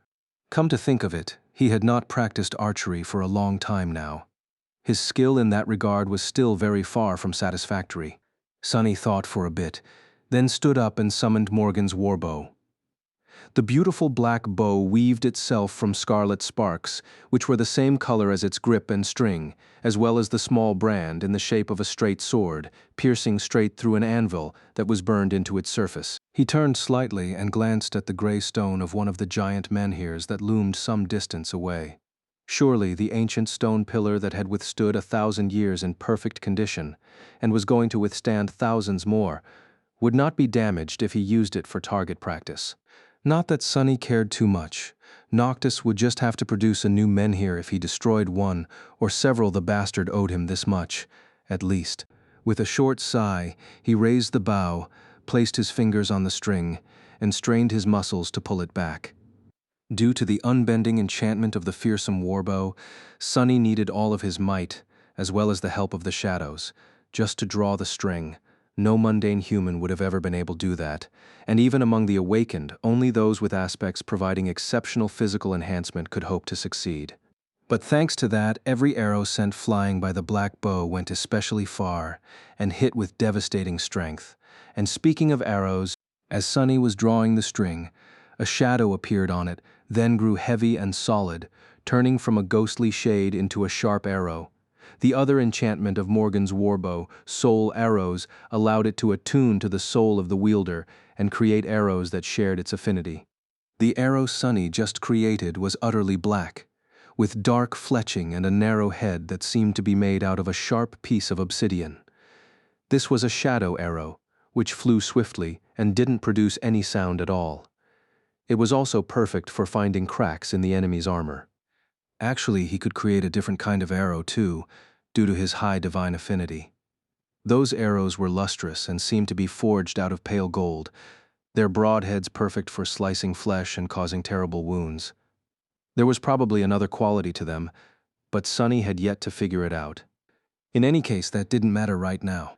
Bringing the string to his ear with some effort, Sunny struggled to hold it in place, then closed one eye, took aim, and jerked his fingers away from the arrow. The string hit the inner side of Sunny's forearm, and the black arrow shot forward with incredible speed. Attracted by the sound, the cripple turned his head and stared at Sunny from beneath his dirty bandages. A moment later, the arrow hit the giant menhir completely off the mark. He had aimed at a tiny crack on the surface of the ancient stone, but had not managed to strike anywhere near it. Looking down at his forearm, which now had a deep cut, Sunny clicked his tongue and let out a dissatisfied growl. Then, he wrapped his arm with a piece of cloth, summoned a second arrow, and repeated the process, this time almost managing to miss the menhir completely. Damnation!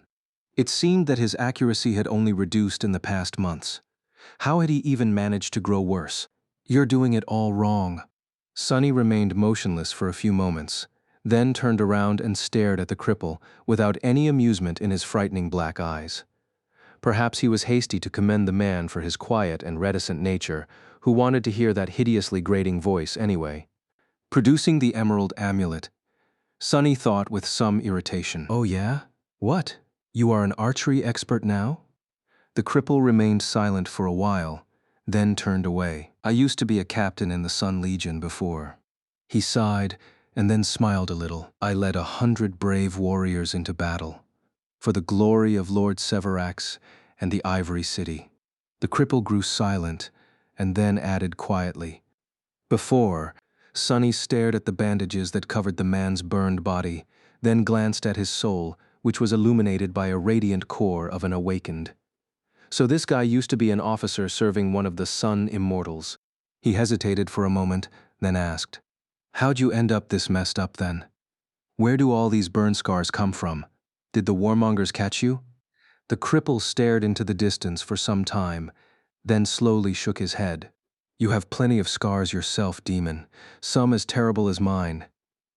That wicked one around your neck, where did it come from?" Sunny looked down at the crestfallen man, then grinned. "What, that thing? Funny you should ask, you see. I did actually get captured by the warmongers once, so, to escape, I tricked the biggest and meanest of them into cutting my head off. Then, I killed him, picked it up, and put it back on. True story." He grew silent for a while, and then added nonchalantly, "Oh, and I killed Solvane too. You know who that is, right?" The cripple stared at him with wide eyes, shock, awe, and confusion mixing in them in equal measure. Sunny just wanted to mock the guy a little, but the poor fool seemed to have actually believed him. What an idiot. Actually, something about the cripple's eyes seemed strangely familiar, at least in that moment. Sunny suddenly froze and stared at the bandages hiding the man's disfigured face, his mouth turning dry. A few moments passed in a strange silence, and then both of them spoke at the same time. "Kai? Sunny?" Chapter 661, Precious Tether. The towering demon and the hideous cripple stared at each other for a bit, their eyes wide with shock. No way he was here all along. Wait, who dared to do this to Kai? When I find the bastard, I'll tear them limb from limb. Sunny was so stunned that he even failed to let go of the emerald amulet. He gritted his fangs, then asked a question at the same time as Kai did. Who did this to you? Why are you so tall? Flustered. The two fell silent for a moment. Then, Sonny reached out and grabbed the cripple into a crushing hug, wrapping all of his forearms around him. Who knew that this repulsive body, which was covered in dirty bandages that smelled of blood and pus, would suddenly become so precious and dear to him? I was put into a body of a demon. Why wouldn't I be tall, you idiot? Kai let out a startled yelp, struggled weakly, and then patted Sonny on one of the arms. Arg, Sonny, I am very glad to see you as well, but my burns. Sonny jolted, then hurriedly let go of the cripple's body and gave him an apologetic look. Beneath that simple emotion, though, a dark ocean of fury smoldered with dangerous flames. Sorry I didn't. Kai, you're alive. Damn, I am so happy to see you. I was starting to wonder if any of you guys have made it alive. Kai looked at him, then smiled. Through the gaps in the bandages, his disfigured face looked ghastly and hideous, but the sparks glinting in his eyes were the same. He sighed. Yeah, I was fearing the same. The young man hesitated, and then added, his voice suddenly ringing hollow. After the Iron Hand Island, I almost gave up hope. I didn't think that I'll see any of you ever again. Sonny frowned, confused by Kai's words. He dismissed his bow and then thought tensely, why? What is on the Iron Hand Island? The cripple looked at him with surprise. You haven't been there? Sonny shook his head. No. I was going to travel there in a week, after my new heart settles. I made a deal with a sorcerer, you see, to replace a heart I lost. Kai stared at him for a bit, then looked down and let out a heavy sigh. I see. Well, there's not much to tell. He remained silent for a few moments, and then said quietly, his hoarse voice growing even more creaky and grating. There was no sign that you or Cassie had ever managed to reach the rendezvous point even though months had already passed. But Effie left a message there, carved into a stone pillar. So Effie is alive too. Sonny clenched his fists, excited. Of course she was alive. That glutton would never die and leave all the food in two worlds uneaten. Encouraged, he eagerly asked, what message did she leave? Kai looked away, as if reluctant to answer. After a while, he finally opened his mouth and said quietly, It was just one sentence. The young man glanced at Sonny, then added in a somber tone, Do not come to the Temple of the Chalice. As it turned out, Kai had reached the sanctuary 2 weeks before Sonny. Although he did not go into detail, the archer explained that he had been sent into the body of an officer in the army of the Ivory City, and got entangled in the conflict between the Sun People and the warmongers for the first months of the nightmare. Eventually he managed to escape and made his way east. The journey was slow and torturous because of how terribly mangled his body was, but he somehow made it to the Iron Hand Island alive, if just barely. There, his hope of reuniting with his friends was cruelly crushed by the fact that neither Sonny nor Cassie seemed to have made it, while Effie had only left an ominous message imploring them to not try to find her. Consumed by terrible pain and despair, Kai left his own message on the island and continued to the sanctuary, where, as he had heard, stragglers like him could find refuge and shelter. He remained there since, trying to recover as much strength as he could, and hoping against all logic that the others were going to read the message he had left and come to the sanctuary too. And then, through a strange twist of fate, Sonny arrived despite not even visiting the Iron Hand Island. Kai shook his head and said, his voice full of amusement, How did you even end up here? Arriving on that flying ship, no less. Sonny, do you know who its captain is? Sonny nodded. Who else? It's Noctis. That guy goes around insisting that he is now my best friend. You see, the spell sent me into the warmongers' territory, where I was captured and forced to participate in their wicked trials. I barely escaped with my life and stumbled upon him while fleeing to the southern island. He needed a favor from a shadow creature, and I needed passage to the eastern parts of the Chained Isles. So that's how I arrived here on that ship. He grew silent for a bit and scowled, thinking feverishly. Do not come to the Temple of the Chalice. That was what Effie had written on a stone pillar. However, Sonny had heard of the place before, in the nightmare of the Shadow Lord. Give the glass knife to the war maiden in the temple of the chalice. That was what the immortal shadow had told the original owner of the four-armed demon's body. And that was the secret Noctis wanted to learn from Sunny, while Sunny wanted to find his friends. So many coincidences. Kai cleared his throat. You know who he is, right?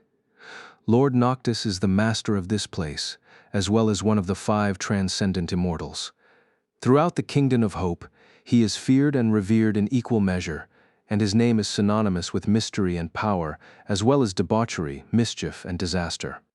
A being like him, although Lord Noctis is rumored to possess a merciful heart, he is still dangerous and terrifying.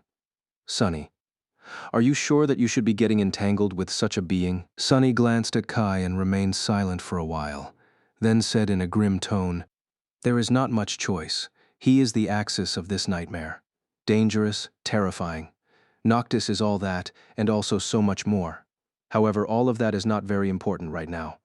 He sighed, and then turned toward the residence of the frightening immortal, with a dark expression on his face. "What's important right now is that he can help us find Effie." Chapter 662, Demon's Bargain. Sunny hesitated for a few moments, then looked at Kai and said with determination, "Let's go."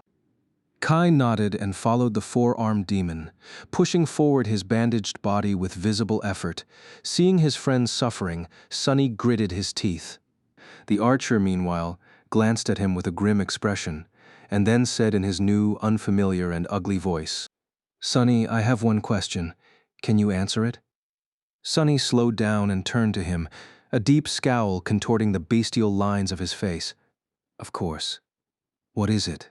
Kai remained silent for a bit, then asked cautiously, Where exactly are we going?" Sunny blinked a couple of times, then tilted his head a little. "Oh, right. Where else? We are going to talk to Noctis." With that, he turned around and continued walking toward the immortal sorcerer's residence. The archer hurried to catch up, then said in a stifled tone, "Ah, that Noctis, the immortal transcendent, blessed of the moon, crimson beast of twilight, chain lord of the Kingdom of Hope, and all that." Sunny glanced at him, then shrugged. "Yes, that Noctis. Don't worry, though, he is indeed terrifying, but not unreasonable."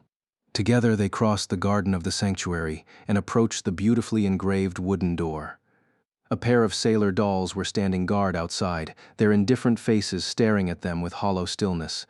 Noticing Sunny, one of them moved aside and knocked on the door, which then opened all by itself. The two of them entered and froze, unsure how to react. What the hell? Noctis was levitating above the floor, his legs crossed and his eyes closed. He might have seemed like a wise sage in the middle of a deep meditation, if not for dozens of empty amphoras of wine that floated all around him. The terrifying chain lord, blessed of the moon, the crimson beast of twilight, was dead drunk. Hearing someone enter, Noctis lazily opened one eye and stared at Sunny, then at Kai. Finally, he landed on the floor and yawned, causing all the amphoras to fall down and shatter, sending drops of wine flying everywhere and staining the luscious carpets. "Ah, Sunless, what a nice surprise to see you so soon. And you brought someone with you? What a hideous creature, wait. Did I say that out loud? No, surely not. I am too wise and courteous to make a rude remark like that. Of course, nice to meet you, whoever you are. Welcome, to my quarters." He gave them a radiant smile, then waved a hand, causing the whole residence to shudder and the shards of the amphoras to disappear without a trace. Then, Noctis walked over to a small table, picked up a fresh apple, and glanced at his guests with a curious expression. "To what do you owe the honor? To what do we owe wait? Wasn't it supposed to be the other way around?" Sunny frowned, then glanced at Kai, who was staring at the immortal sorcerer with an inexorable expression on his burned, disfigured face. Finally, he cleared his throat and turned to Noctis. "Actually, I am here to deliver some good news. Do you remember the friends I told you about? Well, this is one of them. And yes, you did say it out loud."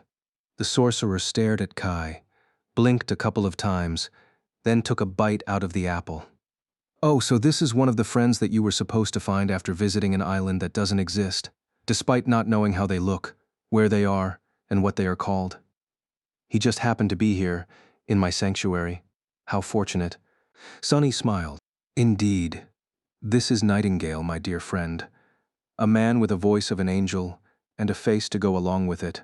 Kai spared him a sidelong glance, then bowed slightly and forced out a grating, creaky greeting. It is nice to meet you, Lord Noctis. The sorcerer shuddered and looked right and left, then shook his head. Gods, Sunless, do not ever mention those creatures again, even in jest. Angels are not something to be called upon, whether by name or in passing. Then, he briefly touched the symbol of the moon on his forehead and sighed. Anyway, I am glad that you have found one of your friends. Have the two of you discussed my proposal? Sunny hesitated for a bit, then answered somberly. No, we have not. We still need to find two more friends for that. However, he sighed, knowing that the luxury of having a choice was looking more and more distant by the day. But he needed the sorcerer's help and his knowledge to find and retrieve Effie from the mysterious temple of the chalice in that particular matter. He was willing to compromise. Even if he gave up the secret of the glass knife, he would still be in possession of the obsidian one. Sunny crossed two of his forearms and said, I am willing to share the location of the Shadow Lord's knife with you in exchange for some assistance. Noctis stared at him for some time, then suddenly grinned. Really? What assistance do you require? I am the most helpful person in the Kingdom of Hope, you know. Sunny raised two fingers. First, you will help treat my friend's wounds. Second, you will help us rescue another of our other friends from the place she is being held in. He thought for a bit, and then raised a third finger. Oh, and also coins. You will give me lots of Noctis coins. The sorcerer ate his apple in silence for a bit, then laughed. Well, I think I can do 2 out of those 3 things at least. No problem. So tell me, where is your other friend being held? Sunny lingered for a few moments, still hesitant to make the bargain. Finally, he sighed and said, Temple of the Chalice. Noctis suddenly choked on the apple, coughed violently a few times, then grabbed a glass of wine and nervously emptied it. Then, with a flushed face, he glanced at Sunny and forced out a strange smile. 1?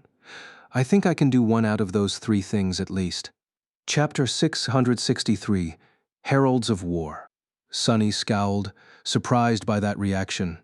He glanced at Kai, then motioned for him to sit down. From the looks of it, this conversation was going to be a long one. The archer cautiously lowered himself onto a nearby chair and let out a quiet groan of pain, then looked around, a hint of curiosity appearing in his cloudy eyes. His gaze lingered on various pieces of furniture and exquisite decorations, then finally settled on the flustered sorcerer. Noctis seemed to have regained his composure somewhat. He stared at his half-eaten apple with a somber expression, then threw it away and sat down himself. A heavy sigh escaped from his lips. The 3 things you asked for are not that easy to accomplish. The immortal glanced at Kai, then raised one elegant finger. I can help your friend, Nightingale, recover from his wounds somewhat. Those burns were not delivered by mundane flames, and so even I would not be able to restore that which was destroyed completely. With my help, he will be able to regain most of his strength and vitality. I can also repair the damage done to his soul, but the flames, their mark will remain. Unless you want me to build him a completely new vessel, of course. Noctis smiled, and then glanced at one of the wooden mannequins, which was in the process of disposing of the carelessly discarded apple. Something like that, but much better. Kai shivered. Will I be able to draw a bow and control soul essence after you treat my body? The sorcerer nodded. Of course, you might even grow stronger than you were before. But your face, I am sorry to say this, Nightingale, but it will remain as hideous as it is now. The pain that consumes you will subside, but never go away completely. If you agree to transfer your soul into a doll, on the other hand, your strength will diminish slightly, but you won't have to endure that suffering anymore. I can also promise to make a truly beautiful vessel for you, one worthy of carrying even the most radiant of souls. The archer remained silent for a while, then smiled. No need. This face suits me fine. As long as I can draw a bow and help my friends, I will be content. Noctis looked at him silently, an expression of confusion written clearly on his face. But don't you want to become beautiful? Kai chuckled, his voice hoarse and grating. Then he shook his head and said simply, I already am. Both Noctis and Sunny stared at the archer with dubious expressions, thinking that he had lost his mind. Well, more than anyone else in the Kingdom of Hope had already lost theirs. His disfigured face was ugly, grotesque, and unsightly. What was he even trying to say? However, it did not seem that Kai felt compelled to expand on that strange statement. He just remained silent, calmly looking at the sorcerer. After a few moments, Noctis turned away and shrugged. Well, as you wish. The treatment will be long and painful, but it can be done. Then he raised a second finger and glanced at Sunny. The other thing you asked for lots of my coins, was it? To be honest, how do I say this? No? Sunny blinked, surprised. What? Why? The sorcerer yawned, then made a helpless gesture with his hands. What can I say? Making those coins takes time. Do you know how long it took me to create a few thousand before? Each coin contains a piece of a corrupted soul, after all. That is the reason why they are so valuable, precious, and coveted by everyone in the Kingdom of Hope. He thought for a few moments and added absent-mindedly, Oh, now that you reminded me, only most of the souls were corrupted. I think there were a few humans I fed to the mimic as well. Regardless, all those coins were consumed when that poor fool claimed the obsidian knife from the altar. So, if you really want me to make new ones, I guess I can quickly kill everyone here in the sanctuary and cook up 100 or two. Sunny shivered, then hurriedly raised his hands. No need. Let's not kill anyone. Yet. Noctis smiled. Are you sure? Well, all right. So then, he raised the third finger. Lastly, the Temple of the Chalice. I am sorry to say this, but there is absolutely no chance of me ever going anywhere near that place again. Not that I could, even if I wanted to, and I don't. Ever. Sunny stared at the sorcerer with a deep scowl, then gritted his teeth. Why? What is so terrible about that place? Noctis shivered, then sighed and nervously sipped his wine. Oh, it's not that it's terrible. It's just that men aren't allowed to enter the temple unless they are serving a woman. They put that rule in place, after the last time I visited. Sunny really tried to not let his face change, and simply glared at Noctis, his eye twitching. Uncomfortable under that murderous gaze, the sorcerer shrunk and looked away. A low growl escaped from Sunny's mouth. Who cares? You are one of the chain lords.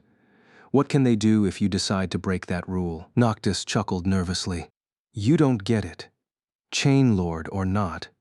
You see, sunless, as I said, my lands became somewhat of a refuge for those who seek it. And one of the groups of refugees I sheltered was the remains of an ancient and rather terrifying sect. This sect takes in orphaned girls, especially those born with red hair, and trains them to become perfect vessels of war. His deadly tools, priestesses, and heralds, the war maidens are not someone to be trifled with. He grew silent for a moment and then added, In fact, they only needed my protection because there was a schism within the sect, and one of their disciples left to create her own cult. However, since no one can really leave that sect alive, her departure was not amicable. Those who survived it came here to build the Temple of the Chalice, and remained there since. Oh, and that runaway disciple of theirs. I think you have already met her. Sunny grew cold and leaned back, feeling both of his hearts skip a couple of beats. Then, he closed his eyes for a few moments, and finally said in a hoarse voice, Do you mean to tell me that the sect that dwells in the Temple of the Chalice is where Solvain comes from? Noctis nodded and gave him a ghostly smile. Exactly. That is where that fiend was raised, and there is a bunch of little monsters just like her being trained there as we speak. I mean, no one can really compare to Solvain, but they are not too far off. So you can understand why I am reluctant to break my word and make enemies of the war maidens, right? Sunny remained silent for a while, and then sighed heavily. Holding the emerald amulet in one of his calloused hands, he thought, Well, tough luck. Because that is exactly where the glass knife is. Despite his grim mood, Sunny felt a bit of vindictive satisfaction when he saw the sorcerer's handsome face pale and the glass of wine slip from his hand. Chapter 664 Basic Logic. A tense silence settled in the opulent residence of the mad sorcerer, who meanwhile was staring at Sunny with an indescribable expression on his pale, beautiful face. Noctis didn't seem happy at all, despite finally learning the secret that he had been searching for all this time. In that silence, Kai's hoarse voice suddenly resounded, full of polite curiosity. "I am very sorry, but that glass knife you are talking about, why exactly do we need it?" Both Sunny and Noctis turned to him. After an awkward pause, the immortal scratched the back of his head and answered, "Ah, that thing, you see, is the only thing that can kill Severus, the blessed of the sun, and I really, really want to kill him." Noticing a slight confusion on the archer's face, he thought for a moment, and then added, "Right. These days people call him Severax the Ivory Lord. You have heard of him, yes?" Kai lingered for a bit, then looked down at his bandaged hands and said evenly, "Yes, you might say that I have." He closed his eyes for a moment and then smiled. "In that case, we must retrieve the glass knife. And our friend, Lord Noctis. Surely there is something that we can do. You know a lot about that sect of theirs. Is there a way for you to enter the Temple of the Chalice, find both the knife and our friend, and bring them back to the sanctuary?" Noctis stared at him for a while, then shook his head. "No, there is no way for me to invade the temple. At least not without destroying it completely, which would doom that friend of yours along with the rest of the sect, sadly.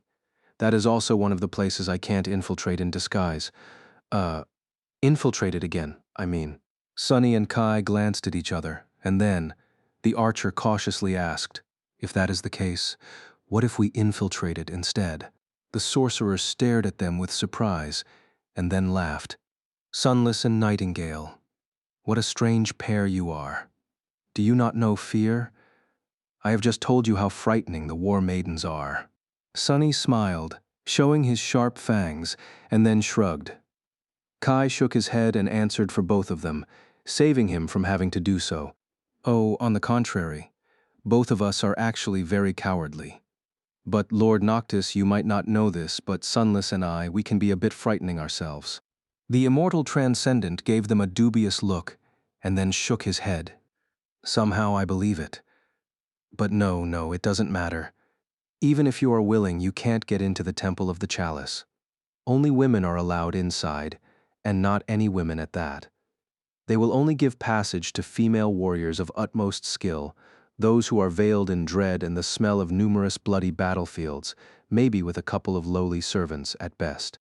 You are both men, so it is useless to even try." Sunny hesitated for a few moments, then sighed deeply and said, "Actually, that won't be a problem."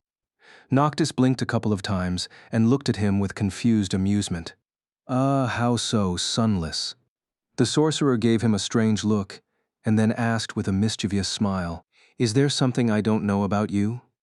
Sunny glanced at him darkly, scowled, and answered in a sharp tone, "There's plenty, but that was not what I meant. I just have a female warrior of dreadful skill at hand." With that, he summoned Saint. 2 ruby flames ignited in the depths of his shadow, and then the taciturn demon stepped out of it, wreathed in darkness. Her graceful figure appeared in the middle of the sorcerer's residence, and then the shadow turned her head slightly, staring at the master of the place with cold indifference. Noctis looked back at her, his eyes widening, his lips trembled.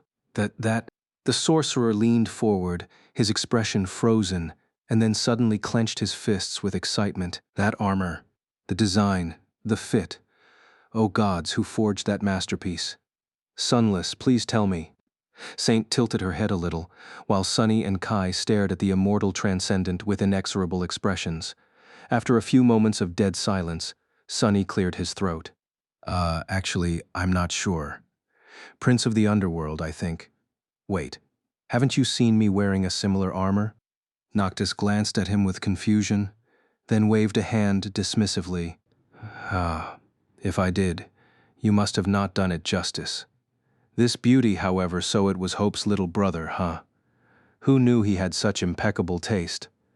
Finally, the sorcerer became aware of his surroundings and moved his gaze up, staring right into Saint's ruby eyes. His smile widened but then grew rather strange. He glanced at Sunny with confusion. Sunless, this is one of your shadows, yes? How come she is more powerful than you? Oh, did you inherit this sublime creature from the Shadow Lord? That rogue, he had been hiding such a treasure from me all that time.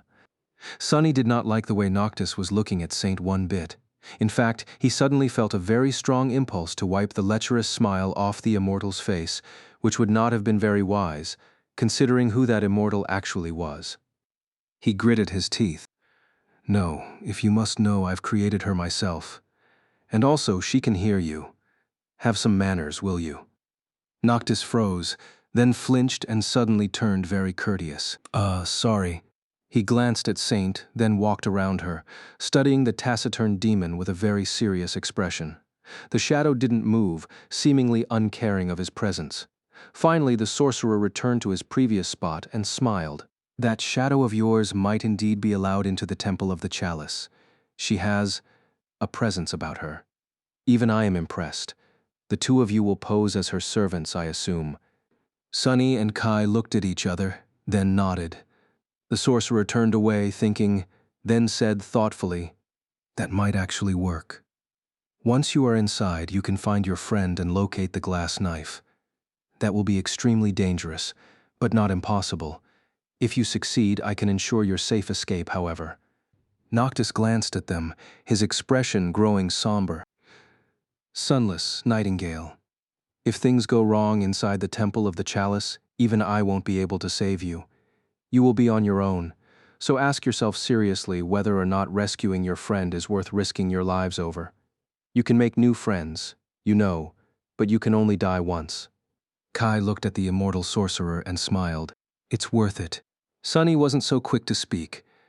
After a while, he snorted and looked away. I don't make friends easily, so the ones I do have are extremely valuable. One has to protect their valuables, you know. That's just basic logic. He glanced at Noctis with a dark expression and added, besides, who says that you can only die once? I have already died 100 times, and that was just after meeting you. Killing me is really a very troublesome endeavor. Chapter 665 Preparations. After their conversation with Noctis was done, Sunny and Kai left the sorcerer alone. The immortal needed some time to make preparations, so they had a few hours left before the archer's treatment was going to begin. After that, they were not going to see each other again until it was over, which would take at least a week. Walking through the beautiful garden of the sanctuary, Kai remained silent for a bit, and then said with a smile, well, I think that went well. Sunny glanced at him with a dark expression. You think? The archer shrugged, then frowned a little. The bandages covering his disfigured face moved, revealing a confused expression. Did it not? Sunny shook his head. No, we have been swindled, actually. Think about it. I wanted to get 3 things out of Noctis in exchange for revealing the location of the glass knife to him. Heal you, rescue Effie, and receive his enchanted coins. Not only did he force the secret out of me without even lifting a finger, he even fooled us into retrieving the knife in his stead while thinking that it was our own idea, no less. He grimaced, then let out a heavy sigh. Scary. He is a cunning trickster, and my own mind seems to be dulled by the curse of hope. Still, all is well. Noctis will heal your body, nothing else matters. Kai frowned when Sunny mentioned Hope's influence, but didn't ask anything, revealing that he had made the discovery himself. After a while, he said, when you put it like that, I do feel a bit foolish. But Sunny, if you knew that we were being swindled, why didn't you try to drive a harder bargain? Sunny shrugged. There was no point to. I did not expect him to honor all 3 of my requests anyway. 2 of them were just for show. While those coins of his are useful, I can do without them. As for rescuing Effie, that is our own task. I would not have entrusted it to an outsider, especially an ancient transcendent with mysterious motives. He remained silent for a few moments, and then added, we will have to ally ourselves with at least one of the chain lords in order to conquer this nightmare, but becoming dependent on someone else's strength is a slippery slope. In the end, we can only put trust in our own efforts. Kai tilted his head a little. So those two requests were just bait, and your real intention had only been to get Noctis to heal me? Lost in thought, Sonny simply nodded. The archer smiled, then mumbled under his nose, I wonder who swindled whom then. They reached their corner of the garden in silence and sat down on the grass. There was so much Sonny wanted to tell Kai, and so much he wanted to ask. He was sure that Kai felt the same.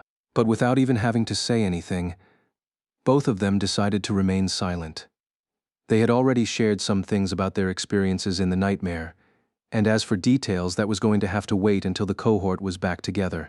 Even knowing that it was foolish, they both held on to the feeling that by postponing this conversation, they were somehow increasing the chances of the other two members joining them unharmed.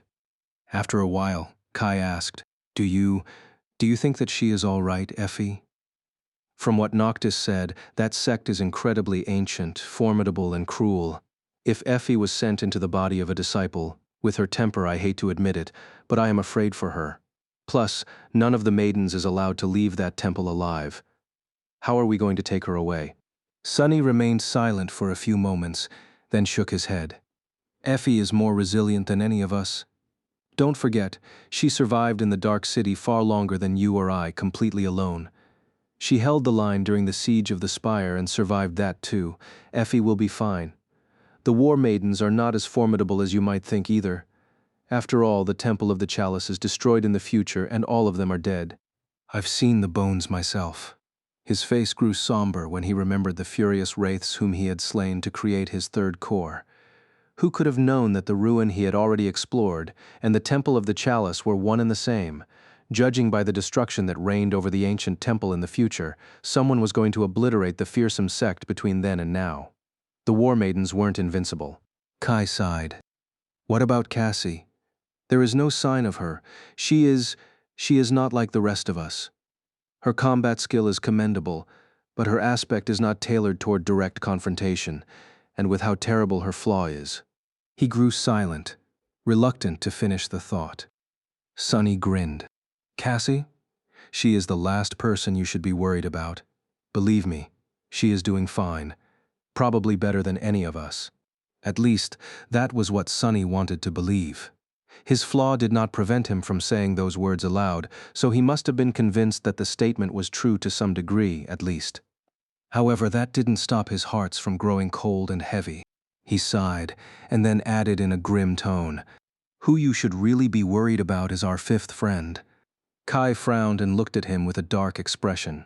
It has to be that person, right? The Prince of Valor? Sonny hesitated, then nodded. That is what I believe as well. The archer gritted his teeth and turned away. It doesn't matter. Here in the nightmare, all of us are allies. Are we not? Sonny looked down, his black eyes growing even darker. After a while, he said, We are meant to be. However, that doesn't mean that we have to be.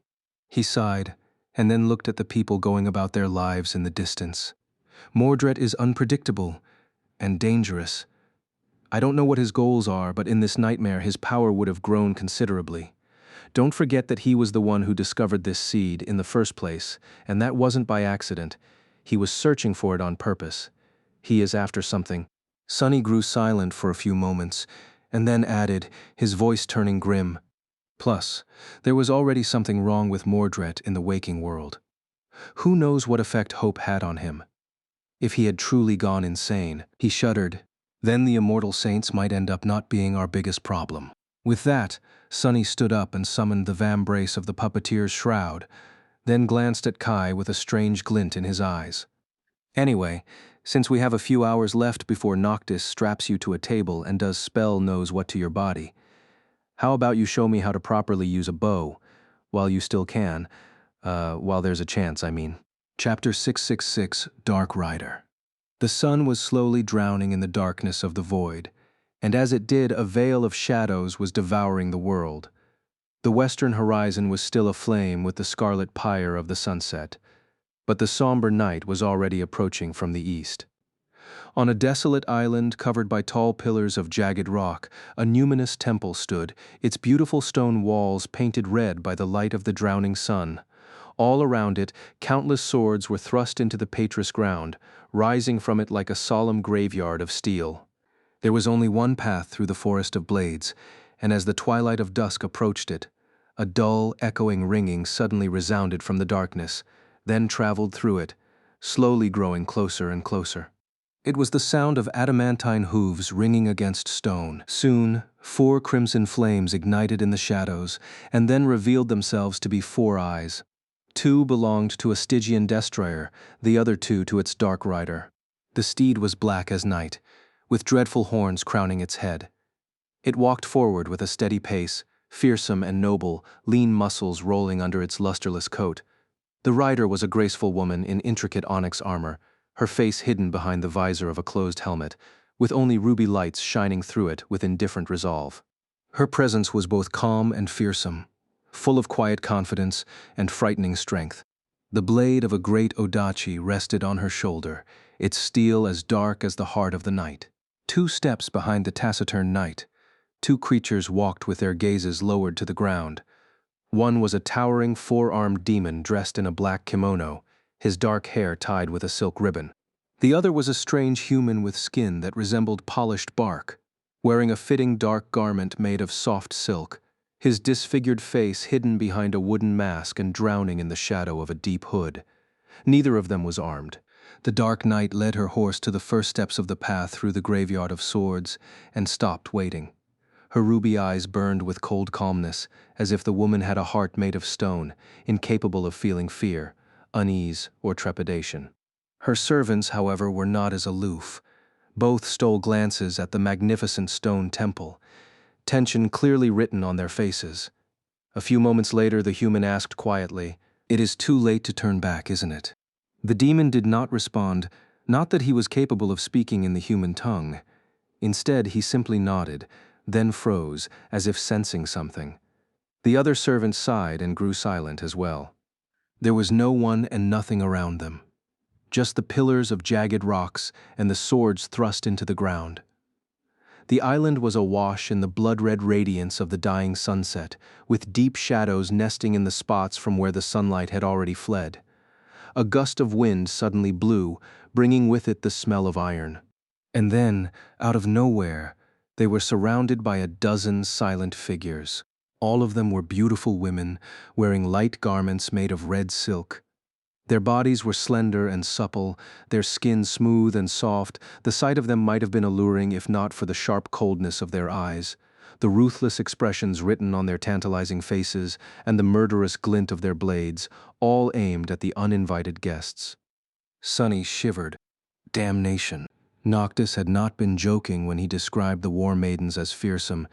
Even though these women were just awakened, his intuition was screaming that they represented mortal danger. However, Sunny did not need the help of his enhanced sixth sense to understand that the feeling he got from the female warriors was the same as he had experienced a few times before in his life, when facing true battle masters. Morgan of Valor had given him the same frightening sensation, as well as Oro of the Nine, Master Jet, Nephis, and a couple of others, all of them elite combatants of the highest tier. Some of these fiends he had fought and somehow survived, but not without shedding a lot of blood and receiving deep scars, if not on his body, then on his soul. And right now, he was staring at 12 of such monsters. And these were just the sentinels, no doubt. Who knew what kind of battle saints would he meet inside the temple? No wonder this sect had been Solvain's cradle. Full of bad premonitions, he made sure to not make any sudden movements and continued staring at the ground. His role during this part was rather simple. He just had to do nothing. Her master might have been apprehensive, but Saint didn't seem concerned at all. She turned her head slightly and looked down at the war maidens, her gaze as calm and indifferent as always. Noticing her calmness, a few of the female warriors gripped their weapons tighter. One of them, a tall woman with red hair and eyes, the color of steel, frowned a little and then asked in a raspy voice, "What brings you to the Temple of the Chalice, Demoness?" Saint, of course, remained silent. Instead, Kai took a step forward and bowed, then spoke, his ugly voice sounding like grating scritching of rusty metal. "Greetings, warriors, my lady." The war maiden looked at him with distaste and interrupted. Who allowed you to speak, man? Kai remained bowed for a few moments, then straightened, and looked at the woman from beneath his hood. My lady's voice is not for you to hear. She only speaks to those who bested her in combat, and thus she has not spoken ever since taking this solemn vow. The war maiden remained silent for a few moments, studying Saint's graceful and fearsome figure. Then she smiled darkly. She must not have fought anyone worth fighting then. You are her servant? Kai nodded. Indeed, I am her voice, and that creature over there is her shadow. We serve the lady. The woman lingered for a moment, then glanced at him and raised an eyebrow. What is a human like you doing in the company of two shadows? The archer remained silent for a few seconds, and then responded. A long time ago, evil people captured me and locked me in a deep, dark well. I was going to die in there of thirst and hunger, but my lady lifted the heavy grate and helped me escape, while that demon slaughtered the evildoers. I owe them a debt of gratitude that can never be repaid. The war maiden stared at him silently, then nodded. You speak with sincerity surprising for a man. Tell me then, why has your lady come to our temple? Kai glanced at Saint and hesitated for a bit. Sunny felt his heart start to beat faster, as well. This was the most dangerous part of their plan. In fact, he was still not entirely sure that it was going to be a wise move. However, both of them had decided that while not very wise, this was something that would give them the best chance to succeed.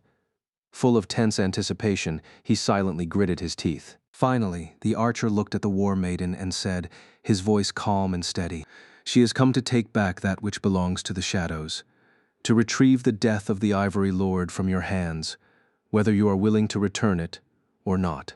Chapter 667, Temple of the Chalice. The glass knife contained the string of fate that belonged to Sevirax, the chain lord of the Ivory City. It was his death, which the war maidens had received from the Saint of Shadows hundreds of years ago. Now two shadows came back to retrieve it. Sunny suspected that none of the sect members that had been alive all those centuries ago lived still, including the particular maiden to whom Shadow Lord had sent the glass knife before taking his own life.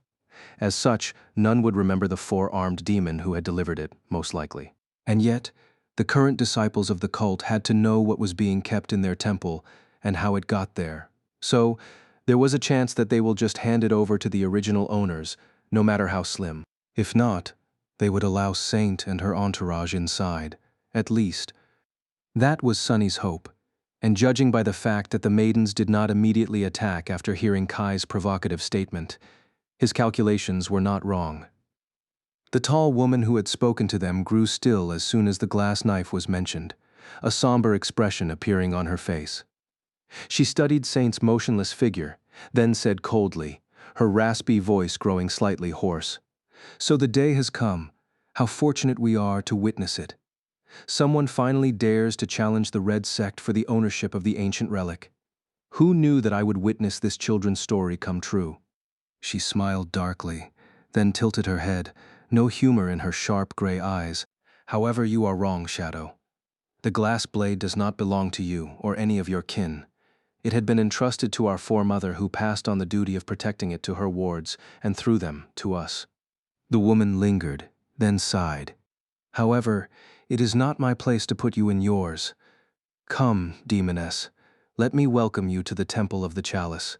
With that, the war maidens slowly lowered their weapons and then followed their leader as she turned to walk on the path through the graveyard of swords. Surrounded by them, Saint, Sunny, and Kai had no choice but to walk forward. After a few moments, the taciturn demon gracefully jumped down from Nightmare's back, who then dissipated into shadows and returned to Sunny's soul. Despite the fact that the beautiful female warriors had sheathed their swords, their hostility remained aimed at the three strangers, and their gazes were still as sharp and dangerous as steel blades. What an unfriendly bunch. Sunny sighed inwardly, and then looked around through his shadows, paying attention to the countless swords thrust into the ground all around them. Somehow he felt that each of these weapons had a history, a violent story of battle and bloodshed that ended in death. Perhaps some of these blades had once belonged to the war maidens of the past, but most must have been wielded by those warriors slain by the members of the sect. There were very, very many swords thrust into the ground around the stone temple. Soon, they approached the gates of the magnificent structure and were led inside. Sunny was somewhat familiar with the interior of the ancient shrine, but it was hard to bring together two pictures that lived in his mind, one of a desolate ruin, the other of the austere, but formidable and perfectly maintained temple fortress. They were ushered into a spacious entrance hall where Saint followed his command and stopped, as though unwilling to go further. The tall maiden with gray eyes glanced at her and smiled coldly. "Wait here, demoness. I will inform the elders of your arrival and your challenge." Saint stood with the blade of the soul serpent resting on her shoulder, motionless like a beautiful statue cut of black onyx. Her presence was aloof and indifferent, as though the three of them were not surrounded from all sides by fearsome warriors, with no way to escape. The tall maiden left, but the rest of the sentinels remained, surrounding them in a wide circle. Their faces were calm, but their eyes remained sharp, steady hands laying on the hilts of their swords. Under their gazes, Sunny didn't dare to send one of his shadows to scout around the temple. However, he also didn't need to. Instead, he listened to the sounds surrounding them with curiosity. The temple of the chalice seemed silent, but somewhere far away, a repeating sound could be heard, the sound of something blunt hitting flesh over and over again, and an occasional rattle of chains. Disturbed, he frowned slightly and then glanced at Kai. The archer stood on the other side of Saint, his face hidden in the shadow of a deep hood. His pose seemed both polite and relaxed, however. Sunny could feel a strange tension hidden behind this casual stance. He frowned, and then moved his hands slightly, attracting his friend's attention.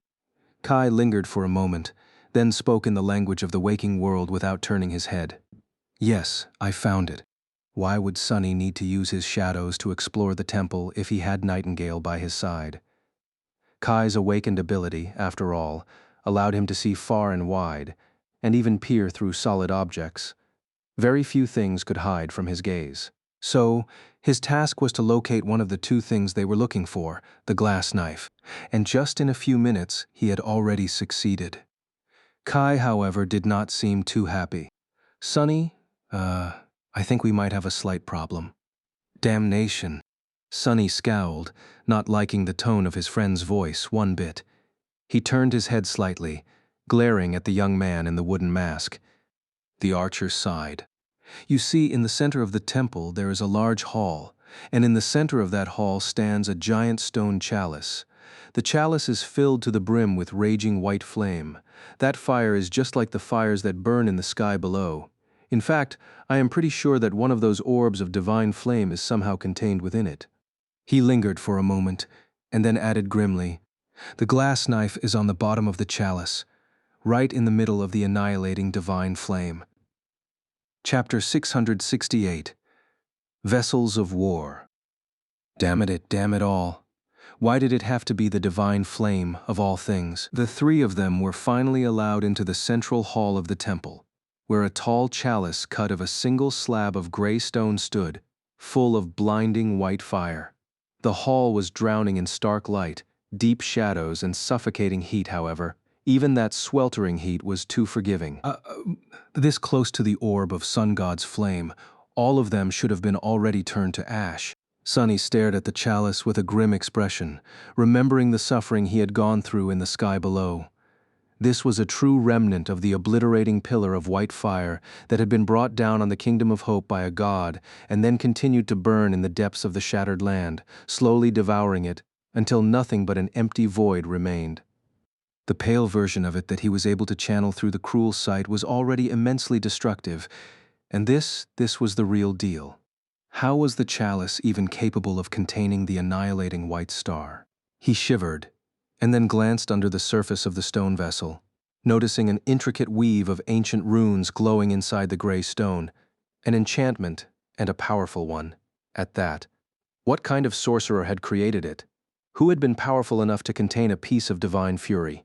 In any case, without knowing how to control the enchantment, if there even was a way to control it, getting the glass knife out was not going to be easy, or maybe even impossible.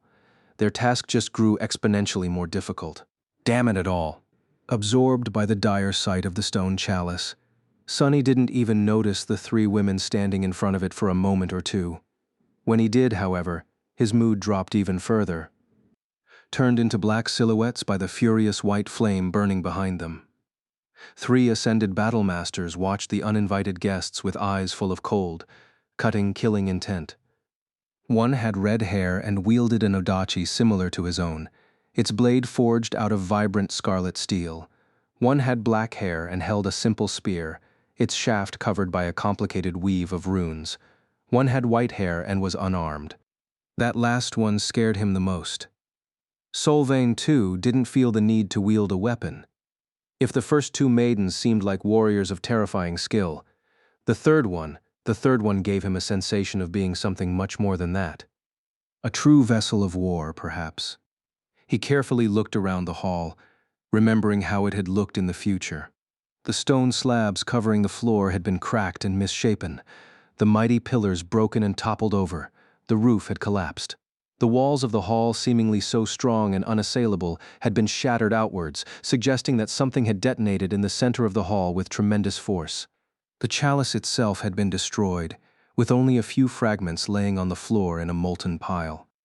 And there had been human bones littering the hall, some still covered by the remains of red silk garments, with vengeful wraiths carrying murderous fury even thousands of years after the tragedy. Sunny glanced tensely at the dancing white flame, then shivered. Someone had come to the temple of the chalice and destroyed it, slaughtering all the fearsome maidens in the process.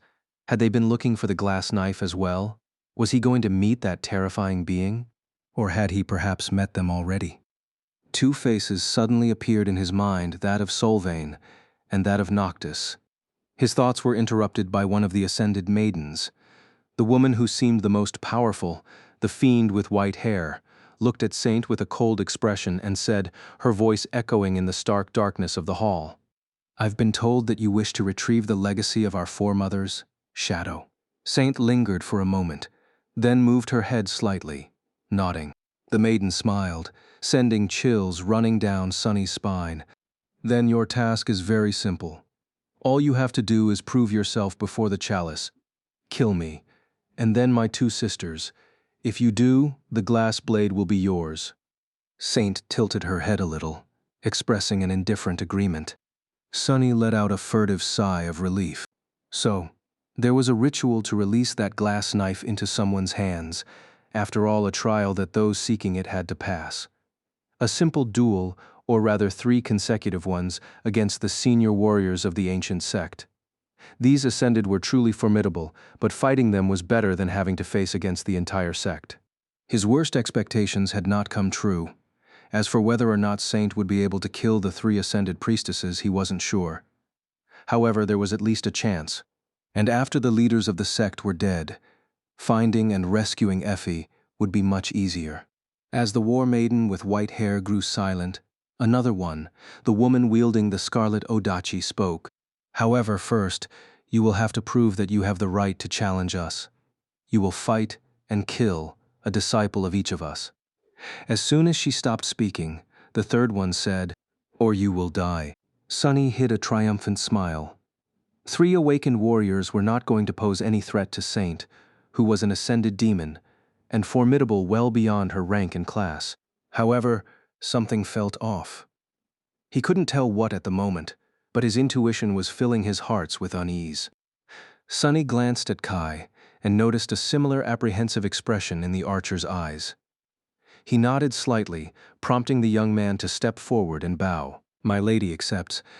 However, it is unbecoming of her to slaughter your disciples, fearsome as they may be. Such a fight would not be a struggle for her, and as such would not please the goddess of life, offending her in this sacred temple.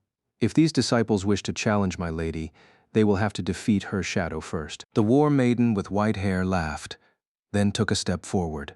"So she can only fight us after defeating our disciples, but our disciples can only fight her after defeating her pet demon.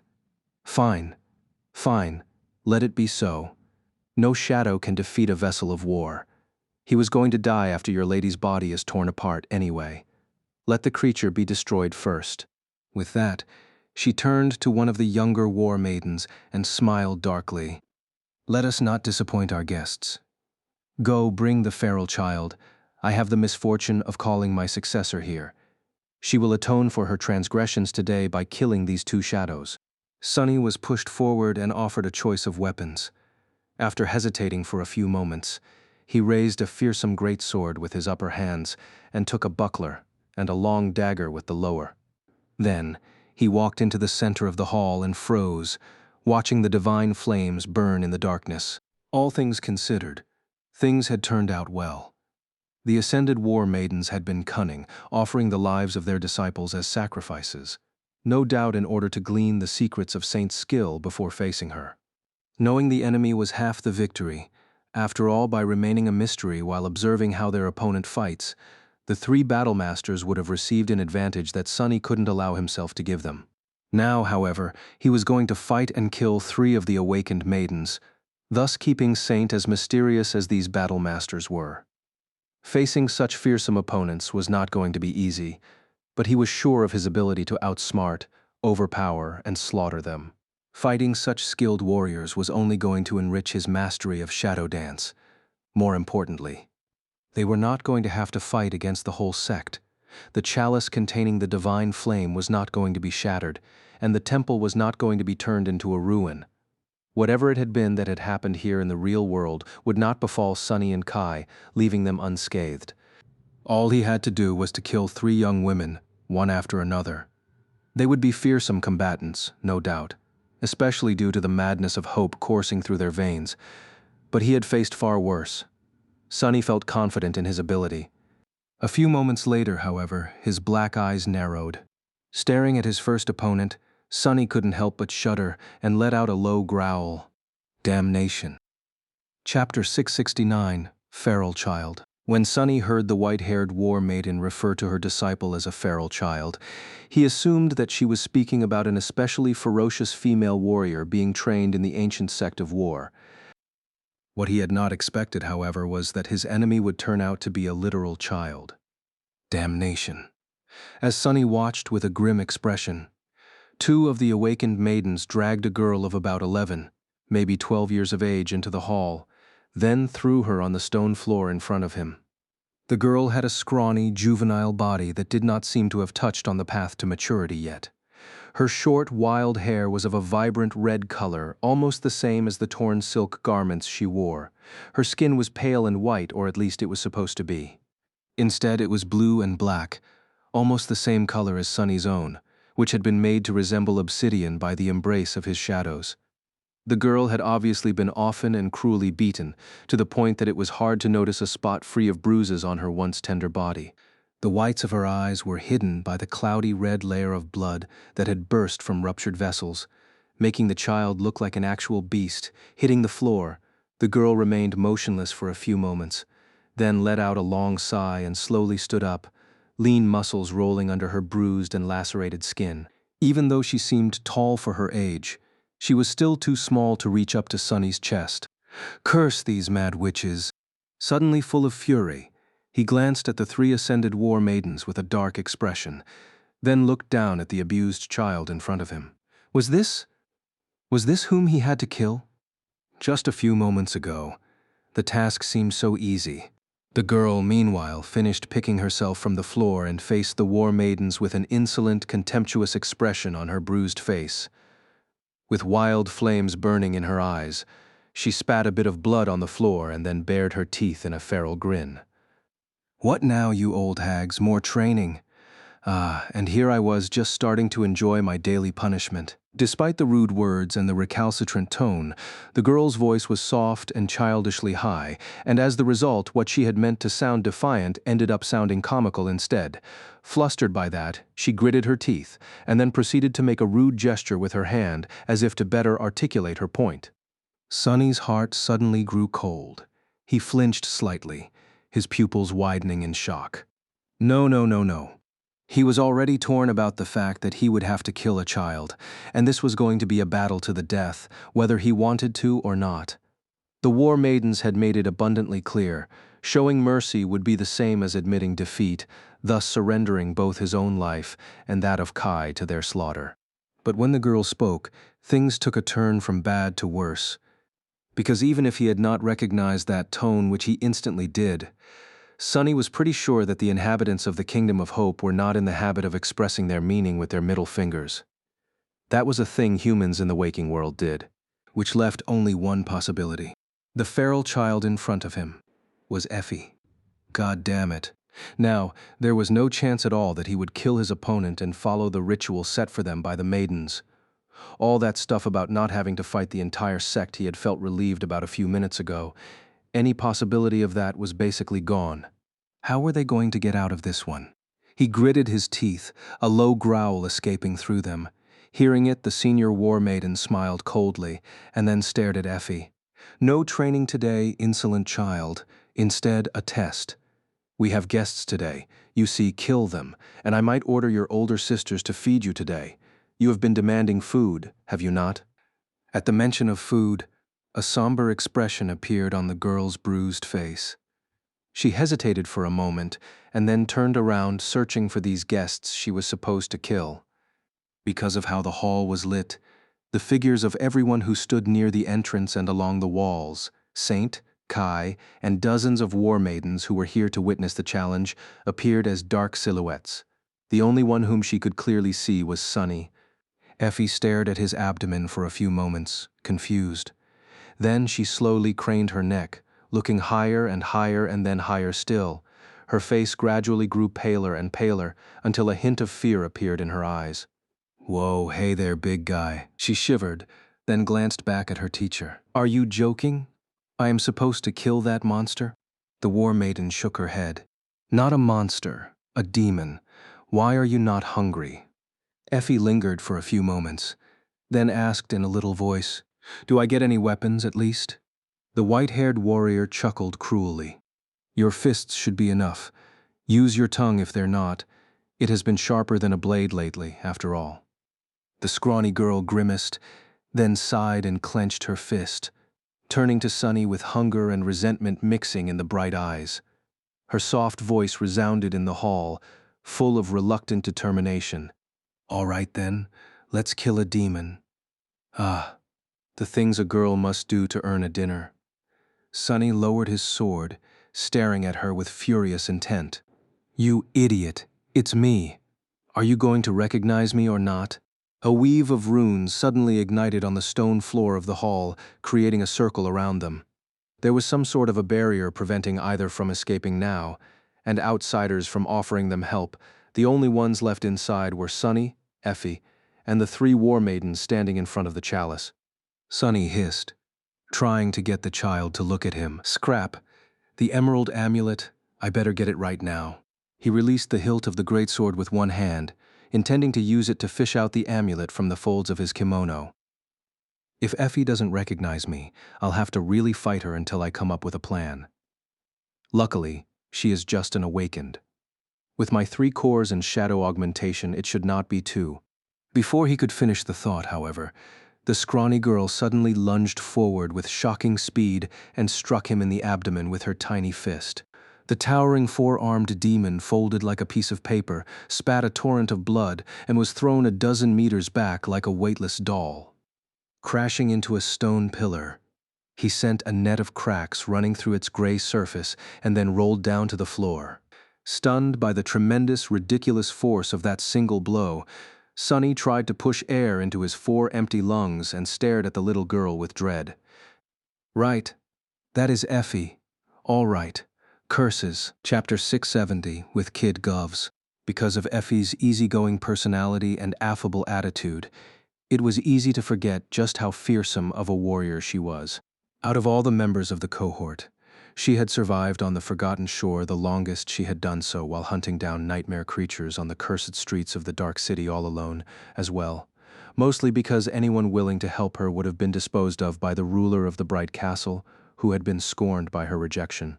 The fact that the young huntress had never bowed to his demands despite the black mark placed on her only went to show how unyielding her will really was. Her aspect made Effie a perfect instrument of war. While not as drastic as the dire but narrow speed augmentation caster had possessed, it was still great and wondrous. More importantly, it was an all-around enhancement: speed, strength, agility, endurance, resilience. Every facet of her physicality was elevated to an inhuman level. Sunny knew of her abilities better than most, since Effie had taught him how to wield a spear. However, due to the fact that their lessons had taken place in the real world, where the huntress was bound to a wheelchair, he never experienced her full strength in a fight himself. Until now. Crap that really hurt. Before, Sunny had hoped that their strength would be more or less equal, considering that he was augmented by 3 shadows. However, it was not even close that one blow almost shattered his body into pieces. That was only made more bizarre by the fact that it had been delivered by a scrawny child. Maybe if he had an additional shadow or 2. Sunny had become much more powerful, but Effie had grown much stronger after the Forgotten Shore as well. Her core was now fully saturated. More than that, while Sunny had been surviving in the Red Colosseum, she had survived a hell of her own, it seemed. Being tortured, taught, and tempered by the cult that had created Solvane. Of all people, Sunny spat some blood, gritted his teeth, and slowly stood up. This is not good. The little girl glanced at him with surprise and tilted her head a little. Huh? Still alive? Damn tough bastard. He thought of taking out the emerald amulet once again, but Effie gave him no time. A split second later, she was already upon him, her leg flying through the air toward his ribcage. Sunny had no time to think about anything. He didn't want to hurt his friend, but he also didn't want to die. And getting hit by this bruised, wild, monstrous girl was going to kill him soon enough, no doubt. I need to slow her down. Even if his ribs survived Effie's wicked kick due to bone weave, the organs protected by them were not that resilient. The shock would surely rupture something important. Gritting his teeth, Sunny thrust one of his lower hands forward, putting the sharp blade of the dagger in the path of Effie's small, bony, and bruised leg. She was going to have to rethink that attack or risk having her calf cut wide open, unless she was using her second aspect ability, of course. Cursed it up. The dagger slid off the girl's skin without leaving even a scratch on it, as though it was made out of tempered steel. Luckily, Sunny had expected this outcome and was already dodging out of the way. Effie's shin hit the pillar instead of his side, sending a rain of large stone chunks and sharp shards flying through the air. Before Sunny could regain his balance, the next attack came, and then the next, and the next, and the next. Unable to seriously hurt the girl, he had no choice but to retreat under the onslaught of deadly strikes, receiving several glancing blows that left him reeling and in pain. The scrawny girl was very small, but made up for it by being incredibly nimble and swift. The little imp was so wily and fast, in fact, that it almost felt as though she was in several places at the same time. Stop running, big guy. Let us finish this quickly. I am hella hungry, you know. Arg, would you slow down for a second, you devil child? Sunny growled with unrestrained fury and brought the greatsword down, creating some space between himself and the advancing girl. He felt very, very, very frustrated. All he had to do for now was to let Effie know who he was. That was not very hard to do. There were many ways, really. He could use one of his shadows or summon a familiar memory, if only she gave him a damned moment to breathe and think. The problem was that Effie did not. She was also not fighting in any style Sunny was familiar with. He knew her usual technique pretty well, but this assault had nothing in common with it. In fact, her current ferocious style was leagues beyond what the huntress had been capable of in the past, both in terms of purpose and lethality. It was sort of breathtaking, even when performed by a scrawny child. A memory. A memory was the easiest option, since summoning one took only a thought and several seconds. However, that was also the worst option, because doing so would reveal his ability to summon things out of thin air to the maidens. He and Kai had not gone through the trouble of appearing unarmed, just to give that advantage away immediately. Think, you fool. There had to be a better way. Sunny deflected another devastating kick and took a step back, then froze for a split second and threw his buckler away. The thing was hideously bent by now anyway. With one of his hands now free, he made it into a fist, sent it flying forward, and extended his middle finger with a vicious snarl. Effie, who was already preparing to launch another attack, blinked a couple of times, then looked up at the towering demon with confusion. Huh? Finally, using Effie's momentary confusion, Sunny lowered his hand and mimed grabbing the rim of a wheel and moving it forward and backward as if pushing a wheelchair. The little girl frowned, then lunged forward and delivered a crushing strike, but this time her movements were a bit slower, allowing him to easily dodge out of the way, purposefully so. Making sure that Effie could see his hand, he attacked with the greatsword while simultaneously making a fist again and pretending to have an arm wrestling match with an invisible opponent. The little girl swatted the sword away with her naked forearm, and then her blood-red eyes suddenly widened. She craned her neck and stared at the towering demon with an inexorable expression, then blurted out in a soft, childish voice, Doofus. Thank God. Took you long enough. Sonny pretended to attack her with the dagger, then dodged a similarly half-hearted kick and gave the little girl a short nod. Effie's face trembled, and then she whispered, Why the spell are you so damn tall? Chapter 671, Thunderstruck. Sonny stared at the little girl, trying not to lose his composure. What is wrong with these people? He had 2 horns, a mouth full of sharp fangs, long claws, and 4 damned arms, and yet the first thing that both Effie and Kai had reacted to was his height. Was he not allowed to be tall for once? Continuing to pretend to fight the monstrous child in earnest, he pointed to his chest instead of an answer. Effie, too, slowed down her relentless assault a bit, just enough to give him some breathing room without making her changed attitude obvious. A few moments later, when they were close to each other, she hissed quietly, Let me guess, you saw the message I left that said to not come to the Temple of Chalice and, naturally, decided to do the exact opposite. Sonny spun, avoiding her fist, and raised 2 fingers. The girl frowned. 2. Someone else is with you? Cassie? Kai? Ah, it's Kai. So both of you decided to ignore my warning. She deflected his dagger to the side, grimaced when it slid over a barely healed laceration on her forearm, and then squeaked in her childish voice. Well, good.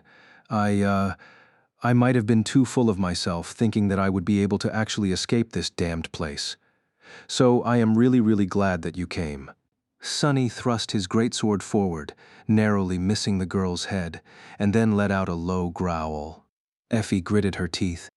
But Sonny, we have 2 problems. One is that these lunatics never let their disciples leave the sect alive.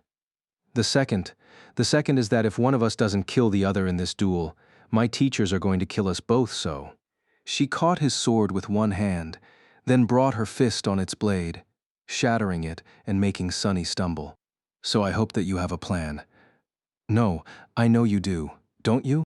Despite how beaten and bruised the girl was, her soft voice sounded optimistic and cheerful. Knowing that Effie was confident in his ability to get them both out of this dire situation alive, somehow Sonny felt very validated. The problem was that he did not have a plan. In fact, he didn't have the slightest idea about how to survive this mess. Yet, so he simply shook his head, making Effie pale and grow silent.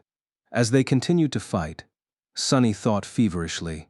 He didn't see any chance of escaping the Temple of the Chalice without a bloody battle against the War Maidens, as well as any way for the 3 of them to come up on top in that battle.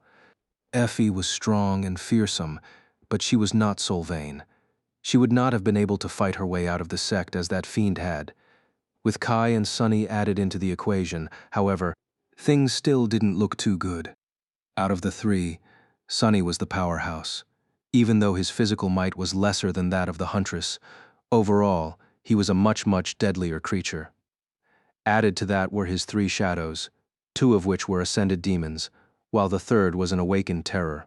Sonny alone was most likely enough to contain 2 out of the 3 senior war maidens, at least. Effie would have to handle the 3rd one, which would leave Kai alone against dozens of awakened warriors gathered in the hall. That wouldn't work. No matter how Sonny moved the elements of the theoretical battle, nothing gave them a good chance of escaping alive. However, there had to be a way the war maidens had been defeated in the future. After all, so they were not invincible. Thinking of the future, he hesitated for a moment, and then glanced at the massive stone chalice towering in the center of the hall, full of furious white flame. Unlike in the future, it was still whole and imposing. The complex enchantment that permeated the ancient stone holding the mass of divine fire contained inside. His face grew dim.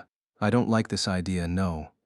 I don't like it at all." Indeed, he was not happy with the seed of a plan that suddenly appeared in his mind, not only because it would be extremely dangerous and hard to pull off, but also because going through with it had broader, far-reaching implications he didn't want to think about. But no matter how hard Sonny thought, he couldn't come up with anything else to do. If moving the elements did not work, the only way to achieve his goal was to change them. With a deep sigh, he concentrated for a few moments and then gestured Effie to keep close. At the same time, several things happened. Outside of the circle of runes, Saint lowered the soul serpent and then outstretched one hand, which suddenly became shrouded in a swarm of white sparks. She took a small step to the side to shield Kai with her body. Both actions caused the war maidens surrounding them to grow tense, their hands gripping the hilts of their weapons. Within the circle, Sonny had become surrounded by countless onyx threads that ensnared his body. One of his four hands was enveloped by a swarm of scarlet sparks, one in a black fog, and the other two in a swirling mass of dancing sparks of white light.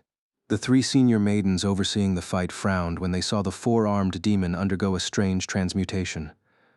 Although just a little, their stances shifted, revealing their readiness to intervene should a need arise. But they didn't move yet, reluctant to intrude upon the duel without an undeniable reason. A few seconds later, a kite shield forged out of dull steel appeared on Saint's arm, while the odachi she held silently slid into the shadows. Sonny was suddenly clad in intricate onyx armor, holding a somber spear in one of his lower hands and an austere tachi in another. Finally, a black bow with a scarlet string and a strange arrow that seemed to be made out of a bolt of lightning appeared in his upper hands. Patient Avenger, Cruel Sight, Midnight Shard, Morgan's Warbow, Strike of Thunder, and Mantle of the Underworld, augmented by Memory of Fire.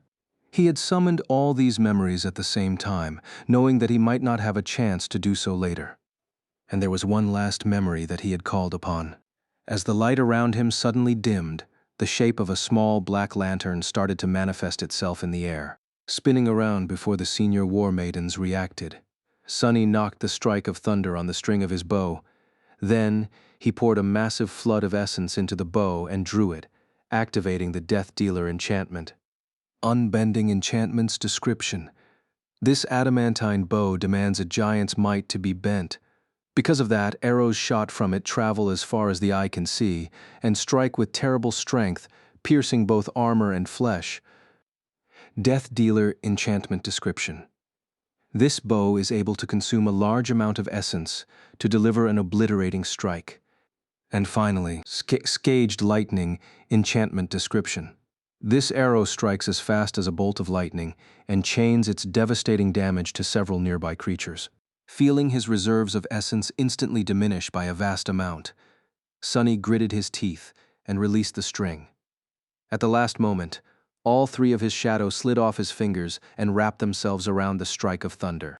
And so, this ascended arrow of the second tier was sent flying from an ascended bow of the fourth tier. Its power augmented manyfold by the three shadows and the obliterating influence of the Death Dealer enchantment. A shot like that would probably be enough to kill a master. The arrow was too fast to be intercepted as well. However, Sonny had not aimed at any of the three senior war maidens. Instead, he aimed his arrow at the stone chalice, and not anywhere on it, at that. No. He sent the strike of thunder at the exact spot on the ancient stone surface where the weave of invisible runes was the most intense and elaborate. Sonny doubted that even this combination of powers and enchantments would be enough to deal real damage to the stone vessel. However, if he could destroy a small but important part of its enchantment, the divine flame contained within would do the rest. As the bolt of lightning streaked through the air toward the chalice, he grabbed the little girl and dashed behind one of the columns, then knelt and hugged her with all four arms, covering her little body with his. At the same time, Saint pushed Kai back and raised her shield, covering them both. Before anyone could react, the furious lightning struck the side of the giant stone chalice, and then everything became white. Chapter 672, Shadow Cohort. The bolt of darkness-wreathed lightning shot between two of the senior war maidens and struck the side of the stone chalice. A flash of light drowned the hall for a split second, and almost instantly, 3 arcs of electricity tore through the air, traveling back to strike the sect leaders. Since there was no one else near them, the lightning did not chain further, spending all its might while coursing through the bodies of the ascended warriors. Sunny did not see any of that, however, because he was already dashing toward a wide stone pillar, with Effie's scrawny figure held in his arms. Behind him, a single narrow crack appeared on the surface of the chalice, and through it, a furious white light suddenly shone. A moment later, countless fractures appeared on the ancient stone, and then everything became white. Arg! Sunny was on his knees behind the column, his back to the center of the hall, hugging Effie with all his 4 arms. His vision was gone, replaced by an endless field of flawless white, and so was his hearing. He felt a shockwave go through his body, and the pillar behind him shatter, turning into a rain of broken, melting stone. Then a flash of agony pierced his soul. Everything was enveloped by terrifying, suffocating heat. He felt it wash over him like a wave, and prayed that they would survive its immolating embrace. He had a reason to believe that they would. In the future, there had been bones littering the floor of the hall, after all. That meant that when the real chalice exploded, not everyone around it had been turned to ash. Sunny also had the stalwart enchantment of the mantle of the underworld, providing him with high resistance to elemental attacks, as well as the underworld armament enchantment channeling and enhancing the protective effect of the memory of fire through the onyx armor. That was not going to be enough to withstand divine flame itself, but could save him, and Effie, whom he was shielding with his towering body, from the heat produced by the flame. A few moments later, the white field veiling his sight suddenly dimmed and gave way to beautiful darkness. The shadow lantern was devouring the light surrounding its master, uncaring for what had produced it. After a couple more seconds, Sunny was finally able to discern the shape of his surroundings. The sight of the great hall was all too familiar. The stone chalice lay in a molten pile on the stone floor, which was cracked and shattered. Most of the pillars supporting the roof had toppled, and so did a section of the roof itself, revealing a piece of the night sky, with stars shining on its black canvas. The walls of the hall were fractured and had collapsed outward, just like they would be in the future. All over the devastated chamber, small pieces of the divine flame burned. Some danced on shards of stone, slowly devouring them, some on the charred corpses of those war maidens that had been killed in the blast. However, the flames did not seem to be spreading strangely. There were numerous runes shining on what remained of the hall's floor and ceiling, weakening them. Perhaps because of those runes, many of the war maidens survived. Curse it! The 3 ascended were all alive, although 2 of the 3 were severely wounded, whether by the lightning of the strike of thunder, the explosion, or the divine flame. Sunny did not know. Some of their awakened disciples had survived as well, and were now slowly rising from the ground, shock and fury written on their pale faces. And Sunny was alive too, but not unscathed. His body was not damaged, but one of his shadows seemed to have been too slow to retreat from the chalice, and had gotten itself burned a little by the divine flame. Since the 3 shadows were manifestations of his soul, it was burned as well. Gritting his teeth, Sunny endured the pain and rose to his feet. Soul damage, well, what else was new? Just as he thought that, the shadows slid between the dancing flames and attached themselves to his feet, one cradling its damaged arm with 3 hands. Effie looked around with shock, sweat rolling down her little face. "The hell happened, you crazy?" She spoke and instantly regretted it, when a torrent of scorchingly hot air streamed into her mouth. Sunny evaluated the situation, then pushed the little girl away, gesturing at the far end of the hall. There, Kai was levitating above the floor, his hood torn and his wooden mask glowing angrily, as if seconds from catching on fire. The young man was surrounded by a whirlwind of white sparks, no doubt summoning his armor and weapons. He was also surrounded by a dozen surviving war maidens. Effie's eyes widened, and she took a step in his direction, but then hesitated and looked at Sunny with concern. "What about the masters?" He glanced at the 3 ascended warriors, and then simply pointed a finger at himself. The little girl wanted to say something. her eyes full of worry and unease, but then nodded and dashed away, summoning her own memories. Left alone, Sonny dismissed Morgan's warbow, transferred the cruel sight to his upper hands, and slowly walked toward the fearsome battle masters. 3 shadows followed him, and whenever he passed, the light was destroyed and replaced by darkness. The 4-armed demon in onyx armor stopped a dozen or so meters away from the leaders of the Red Sect and tilted his head a little, staring at them with his black eyes. The white-haired ascended, the only one who remained unscathed after the explosion, looked at him with cold hatred, then smiled wildly and spat. "Foul shadow, you dare challenge the 3 of us alone?" The maiden with red hair gritted her teeth and moved her badly burned arm, raising the scarlet odachi into a battle-ready position. The one with black hair leaned heavily on her spear, then whispered something, causing the runes on the weapon to ignite with an angry red glow. Sonny remained motionless for a second, then shook his head and grinned, revealing his sharp fangs. A moment later, 3 terrifying creatures burst from his shadows, fury burning in their eyes. One was a giant serpent with obsidian scales. One was a dreadful black steed with adamantine horns and fangs like those of a wolf, and the third one was a graceful knight in onyx armor, wielding a charred kite shield and a stone sword. Together, the 4 shadows lunged forward. Chapter 673, War Masters. An awakened had no business fighting one ascended, let alone 3, each radiating an aura of an aberrant battlemaster. But then again, as far as awakened went, Sonny was more than a little abnormal himself. He had already killed 2 masters before.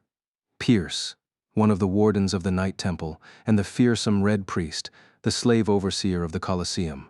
Both victories had been won by the skin of his teeth and cost him dearly. Sonny had even lost his head in one of those battles. The War Maidens seemed far more daunting than both of those men, and there were 3 of them. The previous clashes with the Ascended he had were nothing compared to the dire challenge of this one. However, during both of those fights, Sonny hadn't had the opportunity to go full out. The first time, Saint and Serpent had been preoccupied with the human echoes. The second time, he had been cut off from the spell, and thus from his arsenal of memories. But this time, nothing was preventing Sonny from unleashing the full and dreadful power of his divine aspect. It was time to show what he was truly capable of when nothing held him back. Fortunately, 2 of the War Maidens had already been injured by Sonny's treacherous attack. So, although attacking the 3 of them alone seemed more than a little bit insane, there was a good chance that he would win this fight. As the 3 ascended prepared to deflect the assault of shadows, Saint lowered her shoulder, put it behind the patient Avenger, and aimed the charred kite shield at the enemies. Burning Heart enchantment description. This shield can store a portion of fire damage it receives to augment another weapon of its wielder, or unleash a devastating shockwave. A deep metallic groan resounded from within the shield, and then an invisible shockwave exploded outward from its dull steel surface. The patient Avenger had absorbed plenty of fire damage during the explosion of divine flames, and now all that furious force was released forward, shattering the chunks of stone that littered the cracked floor into dust and sending the War Masters flying back into different directions. Whatever chance of a coordinated defense they had before was now utterly gone. Without slowing down, Sonny and his shadows split. The Soul Serpent slithered between the dancing flames, lunging at the maiden that wielded a spear. Saint ran toward the maiden that wielded an odachi, and finally Sonny and Nightmare flew toward the maiden that was unarmed, but radiated the most pressure. Come on, everything was going according to plan. However, no plan ever survived a clash with reality. A moment later, something unexpected happened, putting a wrinkle into Sonny's stratagem. The woman with black hair twisted in the air and gracefully landed on her feet, plunging the tip of her glowing spear into the stone floor to stop herself from sliding back, into the white wall of divine flame burning behind her. And then there were suddenly 2 of her. 2 identical war maidens jumped to their feet, each holding an identical glowing spear. None looked like an illusion, and both possessed real shadows. Both were made of flesh and bone, which meant that the threat she posed instantly doubled. What kind of an insane aspect is that? Sonny bared his fangs, changing the plan on the fly. Nightmare pivoted and switched direction, aiming to join Soul Serpent and help it destroy the two spear-wielding Ascended. One of the shadows cast by Sunny swiftly glided forward, wrapping itself around the black steed. The other two rose and embraced Sunny himself, since he was now facing the most fearsome of the War Masters alone. Saint was going to have to deal with her own opponent without any augmentations. He wasn't too worried, though. Out of the four of them, she was probably the most powerful. A moment later, the War Maidens and the Shadows clashed. To Sunny's left, Nightmare and the Soul Serpent attacked the two identical black-haired women. Now that the Shadow Steed was apart from Sunny and outside the area where the Shadow Lantern was devouring all light, the effect of the Dark Destroyer attribute was lessened, depriving him of its augmentation. However, the Dreadlord attribute was still working. No matter how confident and fearsome the War Maidens appeared, they had to be in the throes of fear and confusion deep down in their hearts. After all, their sacred chalice had just been unexpectedly destroyed, and scores of their sisters had been killed in the explosion, added to Nightmare's mantle of fear ability. Even powerful Ascended like them would not be able to resist the creeping terror, and the more terrified they were, the more powerful the Black Courser would become. So Sunny was not worried about Serpent and Nightmare either. To his right, Saint clashed with the red-haired Ascended, their blades crossing with melodious ringing. The War Maiden pushed, causing the taciturn demon to stagger and make a quick step back. Considering how much the living statue weighed, this must have taken tremendous strength. So this one possessed some sort of a physical augmentation aspect. Her terrible burns seemed to be healing with incredible speed too, which meant that the aspect gifted her with a miraculous regeneration rate as well. And lastly, there was a deep nick left on the blade of Saint's stone sword. Either the enchantments of the Scarlet Odachi were especially powerful, or the woman possessed an ability capable of reinforcing her weapons too. Still, Sunny was confident that his silent shadow would be able to win. The only member of their team he was somewhat worried about was himself. Raising the cruel sight above his left shoulder and lowering the midnight shard to his right thigh, Sunny lunged at the white-haired War Maiden, who was still calm, entirely unscathed, and unarmed. "Let's see what kind of a fiend you are, then."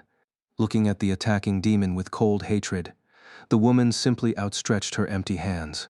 And in the next moment, the stone shards and the dancing flames around them suddenly moved. Chapter 674, Mercy of Shadow. The shards of stone and the dancing flames moved, flying through the air toward the tall woman. Instead of crushing and burning her, however, they somehow assembled around her slender body, the pieces of stone levitating around it to form a strange armor, the fire shrouding her hands like incandescent gloves. Sunny suddenly felt a deep, dangerous sense of unease. "How dare you, vile shadow!"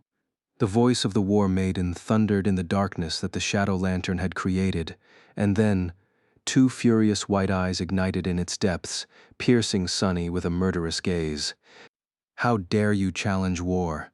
A split second later, the maiden disappeared from where she stood, the stone slab beneath her feet exploding into a rain of shards. Almost instantly she was already upon him, a flame-wreathed palm shooting forward to pierce his chest. Damnation! What is it with women of war always going straight for my heart? This is already the third time this has happened. Sunny awkwardly blocked the devastating blow, and felt himself being thrown back by the terrifying force of the impact. Luckily, the mantle of the underworld had withstood the touch of the divine flames that shrouded his enemy's hands, if just barely, the enhanced enchantment of Memory of Fire still coursing through its polished onyx. Arg! Something wasn't right here even for a master. The speed and strength of this woman were way too terrifying. With 3 cores nearing full saturation and augmented with 2 shadows, he was supposed to be near the realm of the Ascended, at least if not more or less on par with some of them, and yet her might was far greater than his. That could have been explained by possessing an aspect that augmented one's physicality. But as Sunny had just seen, the white-haired War Maiden seemed to be some sort of an elemental sorceress. "Ah, I see how it is." Crashing onto the floor in a roll, he instantly threw the cruel sight forward to prevent his enemy from chaining the next attack after the first, and then slashed at her with the midnight shard.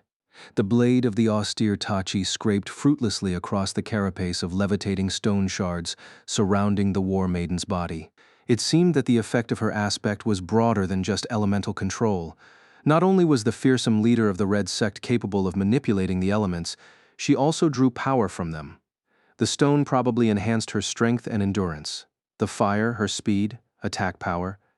Whatever it was, it seemed to also allow the white-haired maiden to perceive her surroundings despite the veil of shadows his lantern was creating around them. With a ruthless scowl on her beautiful face, the woman easily swatted both the cruel sight and the midnight shard to the sides. However, she failed to defend against the sharp blade of the ghostly stiletto that suddenly appeared in one of Sunny's hands and slid between the chunks of stone protecting her body. The moonlight shard bit into the maiden's body, failing to sink deep, but still drawing blood. Sunny grinned. There was a benefit to having 4 arms, after all. Not so high and mighty now, are you? The maiden seemed more infuriated than hurt, though. The stone carapace swirled around her, sending the moonlight shard flying away from his hand, and then 2 incandescent fists descended upon him. A spark of flame traveled through the whirlwind of stone shards and licked her body, perfectly cauterizing the wound. Bad. The white-haired warrior and Sunny clashed, their speed and ferocity causing more destruction to befall the devastated hall of the temple. Since they were shrouded by a rolling cloud of darkness, no one would have been able to see what was happening under the veil of shadows, noticing only flashes of white radiance that tore through it from time to time. All they would be able to perceive were the furious sounds of a frightening, inhuman battle. The war maiden was faster and stronger than Sunny. Her aspect was fearsome, and her skill was unlike anything he had ever seen. It was different from how humans of the waking world fought, but in no way inferior. In fact, her murderous technique was utterly sublime in its deadly power, stark perfection, and lethal precision. She was also able to control the flow of essence through her body with such an intricate and ingenious measure of control that it made Sunny realize how crude and clumsy his own, which he had been proud of before, really was. His essence was running low, too, because of how much he had spent on delivering the obliterating shot from Morgan's warbow.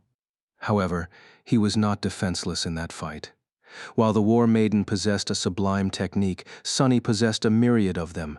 He was able to shift from one style to another effortlessly, dancing like a shapeless shadow, making it difficult to predict and prevent his next move. The cruel sight danced with him, swiftly changing its form from a somber spear to a mirror sword and jumping between his 4 hands. Sunny had dismissed the midnight shard, knowing that it would not be able to withstand the immolating heat of divine flames, shrouding his enemy's arms. He relied on his versatility and deception to keep himself alive under the ferocious assault of the monstrous Ascended, and through all of it, he was observing how she moved, how her shadow moved, how they fought, how they reacted. Shadow Dance was slowly absorbing the War Maiden's sublime battle style, thus making her incredible technique more transparent and predictable. The process was helped by the fact that Sunny had recognized the same foundation in it that he had witnessed when Effie attacked him earlier. The two were a master and a pupil, after all. For now, Sunny was locked into a desperate defense, with no hope of launching an effective attack of his own. It seemed as though his death was only a matter of time. But in reality, he was just biding his time, waiting for the right moment to deliver a single, but singularly inescapable strike. And soon enough that moment came. Sunny was battered and beaten. The onyx surface of the mantle of the underworld cracked and glowing orange in several places, as if on the verge of melting. His reserves of essence were almost empty, and his breathing was labored and arduous. One of his horns was broken, or rather cut cleanly. The edges turned glossy and black by the indescribable heat of the war maiden's fiery palm. But then, he suddenly saw it. An opportunity. There was probably not going to be another one of those in this dire fight. As the white-haired warrior raised her hand to deliver another terrible strike, he suddenly turned the blade of the cruel sight slightly, so that it faced the enemy with the flat side. And then, Sunny activated the Light Eater enchantment of the somber spear, turning its blade into a source of bright, radiant sunlight. The War Maiden had used her aspect to adjust her eyes to the darkness, and for that reason, a sudden flash of daylight blinded her, while Sunny remained unaffected by it. He was relying on his shadow sense to move around anyway. His enemy was only blinded for a second, but in the battle at their level, 1 second might as well have been an eternity. Simply losing her sight would not have made the war maiden defenseless, of course. A warrior like her would have been taught how to fight with her eyes closed, and indeed she instantly shifted her body and moved her hands, preparing to deflect the most probable attacks. Unfortunately for her, Sunny had already gained enough insight into her style to know exactly what these movements would be, and so he knew how to slip through them. One of his hands suddenly shot forward, the clawed gauntlet shattering a piece of stone protecting the woman's neck. The other followed, passing through the momentary gap in the magical carapace and ripping her throat apart. A strange sound escaped from the war maiden's lips. Her eyes widened, the white radiance burning in them growing dimmer. For some reason, Sunny felt himself be disturbed by that sight. The whirlwind of stone shards surrounding the maiden's powerful body rained to the ground. See, can't be a shadow. With that, the fearsome leader of the Red Sect fell to her knees, life draining through the terrible wound on her neck. All it took to kill her was one calculated, treacherous strike. Before the spell spoke, Sunny hesitated for a moment, then reached into a breach in his armor, grasped the emerald amulet, and leaned down, whispering, "Find peace within me. This is the mercy of Shadow." Chapter 675, Devastation. A few moments later, after Sunny spoke, the spell whispered into his ear, "You have slain an ascended human, War Maiden Hilde. Your shadow grows stronger." He took a step back and grunted, pain and exhaustion permeating his battered body. "Why don't I feel happy?" Sunny did not mean to say those words aloud. With a frown, he pulled his gaze away from the corpse of the valiant maiden, briefly glanced at the emerald amulet grasped in one of his hands, and hid it back under the cracked breastplate of the mantle of the underworld. It was not every day that he achieved a victory in a battle against an ascended. He should have been celebrating, but really Sunny was not too fond of killing humans. At least those whom he did not hate. Feeling pain travel through his scorched body and observing the sorry state of the mantle, he activated its living stone enchantment and saw the stone-like metal start to restore itself. He also sensed most of his remaining essence flow through the armor, disappearing as it empowered the process. With a sigh, Sunny leaned on the cruel sight and looked around warily. He was not in the best shape, and the battle was not over. It wasn't time to celebrate yet. To his right, Saint was entangled with the red-haired ascended, their weapons weaving a fearsome pattern of destruction across the remains of the great hall. The patient avenger was glowing with an angry orange radiance, and her stone sword was surrounded with flames, augmented by the cold steel enchantment of the shield. It was somehow resisting the scarlet odachi. However, the blade of the sword was covered by numerous nicks and cracks, as if it was seconds away from falling apart. The body of the war maiden, meanwhile, was washed in blood but free of any wound, betraying the fact that she had been able to heal all the damage dealt to her by Saint. To his left, Serpent and Nightmare were fighting the two identical ascendeds. One, surprisingly, was already on the floor, the black steed stomping viciously on her chest with adamantine hooves. The sight of it was both disturbing and frightening, even though Sunny knew that the dreadful horse was on his side. The second maiden was entangled in a furious battle with Soul Serpent, her enchanted spear flashing through the air, and leaving deep gashes on the Stygian scales of the giant snake. Despite Serpent's advantage in size and might, the woman was too swift, cunning, and skilled to allow herself to be caught by its coils. What's worse, her weapon seemed to be able to follow the enemy into the shadows, striking at Serpent even when it dove into them to ensnare her. The black-haired warrior was truly terrifying.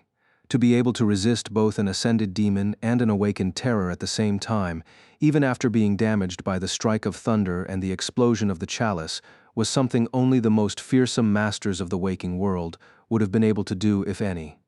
However, her luck had run out, because today she met Sunny. Stepping through the shadows, he appeared behind the maiden and struck her in the back, not at all concerned with how cowardly and dishonorable such an attack was, or would have been considered by some people, rather. Honor was for fools, and while Sunny knew himself to behave like a fool on occasion, he was at least immune to this particular kind of foolishness. The blade of the cruel sight pierced the heart of the brave war maiden and flashed with white incandescence of divine flames for a split second. dealing devastating damage to everything it touched. The woman died instantly, without even realizing who had killed her. At the same time, her second copy finally succumbed to Nightmare's hooves and stopped moving, her body a terrifying mess of torn flesh and broken bones. A moment later, it shimmered with a dark red glow and disappeared. The spell spoke. "You have slain an ascended human, war maiden Grenriver. Your shadow grows stronger." One more left. Regretting his decision to not let the serpent finish off the ascended, thus replenishing his now empty reserves of essence, Sonny gritted his teeth and turned his head to glance at Saint. However, at that moment, the voice of the spell suddenly resounded once again.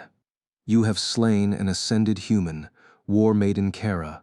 Your shadow grows stronger." What he saw was the war maiden's decapitated body toppling to the floor, the taciturn knight standing above it with a shattered sword in her hand. The length of its stone blade, what remained of it at least, was painted crimson, heavy drops falling down from it. Saint remained motionless for a few moments, then glanced at her broken sword with regret. Her shoulders moved slightly, as if the shadow sighed. Dropping the shattered blade, she then bent down and nonchalantly picked up the scarlet odachi that slipped from the Ascended's fingers. Finally, the taciturn demon brandished the odachi and turned around to look in the direction of the entrance to the great hall. "What is she looking at?" Sonny frowned, then suddenly shivered. "Oh, right, Effie and Kai." He spun, remembering that his friends were currently facing off against a dozen of powerful, awakened warriors. However, he didn't have to worry. The war maidens, almost all of them, were already dead. Kai was just about to finish off the last one. The young man was clad in beautiful armor forged out of white steel and gold, wielding a swift saber. His battle skills seemed to have improved tremendously since their time on the Forgotten Shore. Those months in the army of the Ivory City must have taught him a lot. Effie was done with her share of enemies as well. The little girl was now wearing a familiar bronze armor, the white chiton beneath it replaced by the red silken tunic of the war maidens. The dusk shard was also there on her hand. However, now the heavy round shield was almost the size of her entire body. Just then, Kai dodged a strike of his opponent, hovered above the floor at an impossible angle, and delivered an unexpected thrust to the war maiden's abdomen. A moment later, Effie slammed into her with the dusk shard. The female warrior fell to the ground, either dead or dying. Suddenly, the devastated hall of the Temple of the Chalice was enveloped in silence. The three of them, Sonny, Kai, and Effie, stared at each other with confused expressions on their faces. It was all over. Had they really won?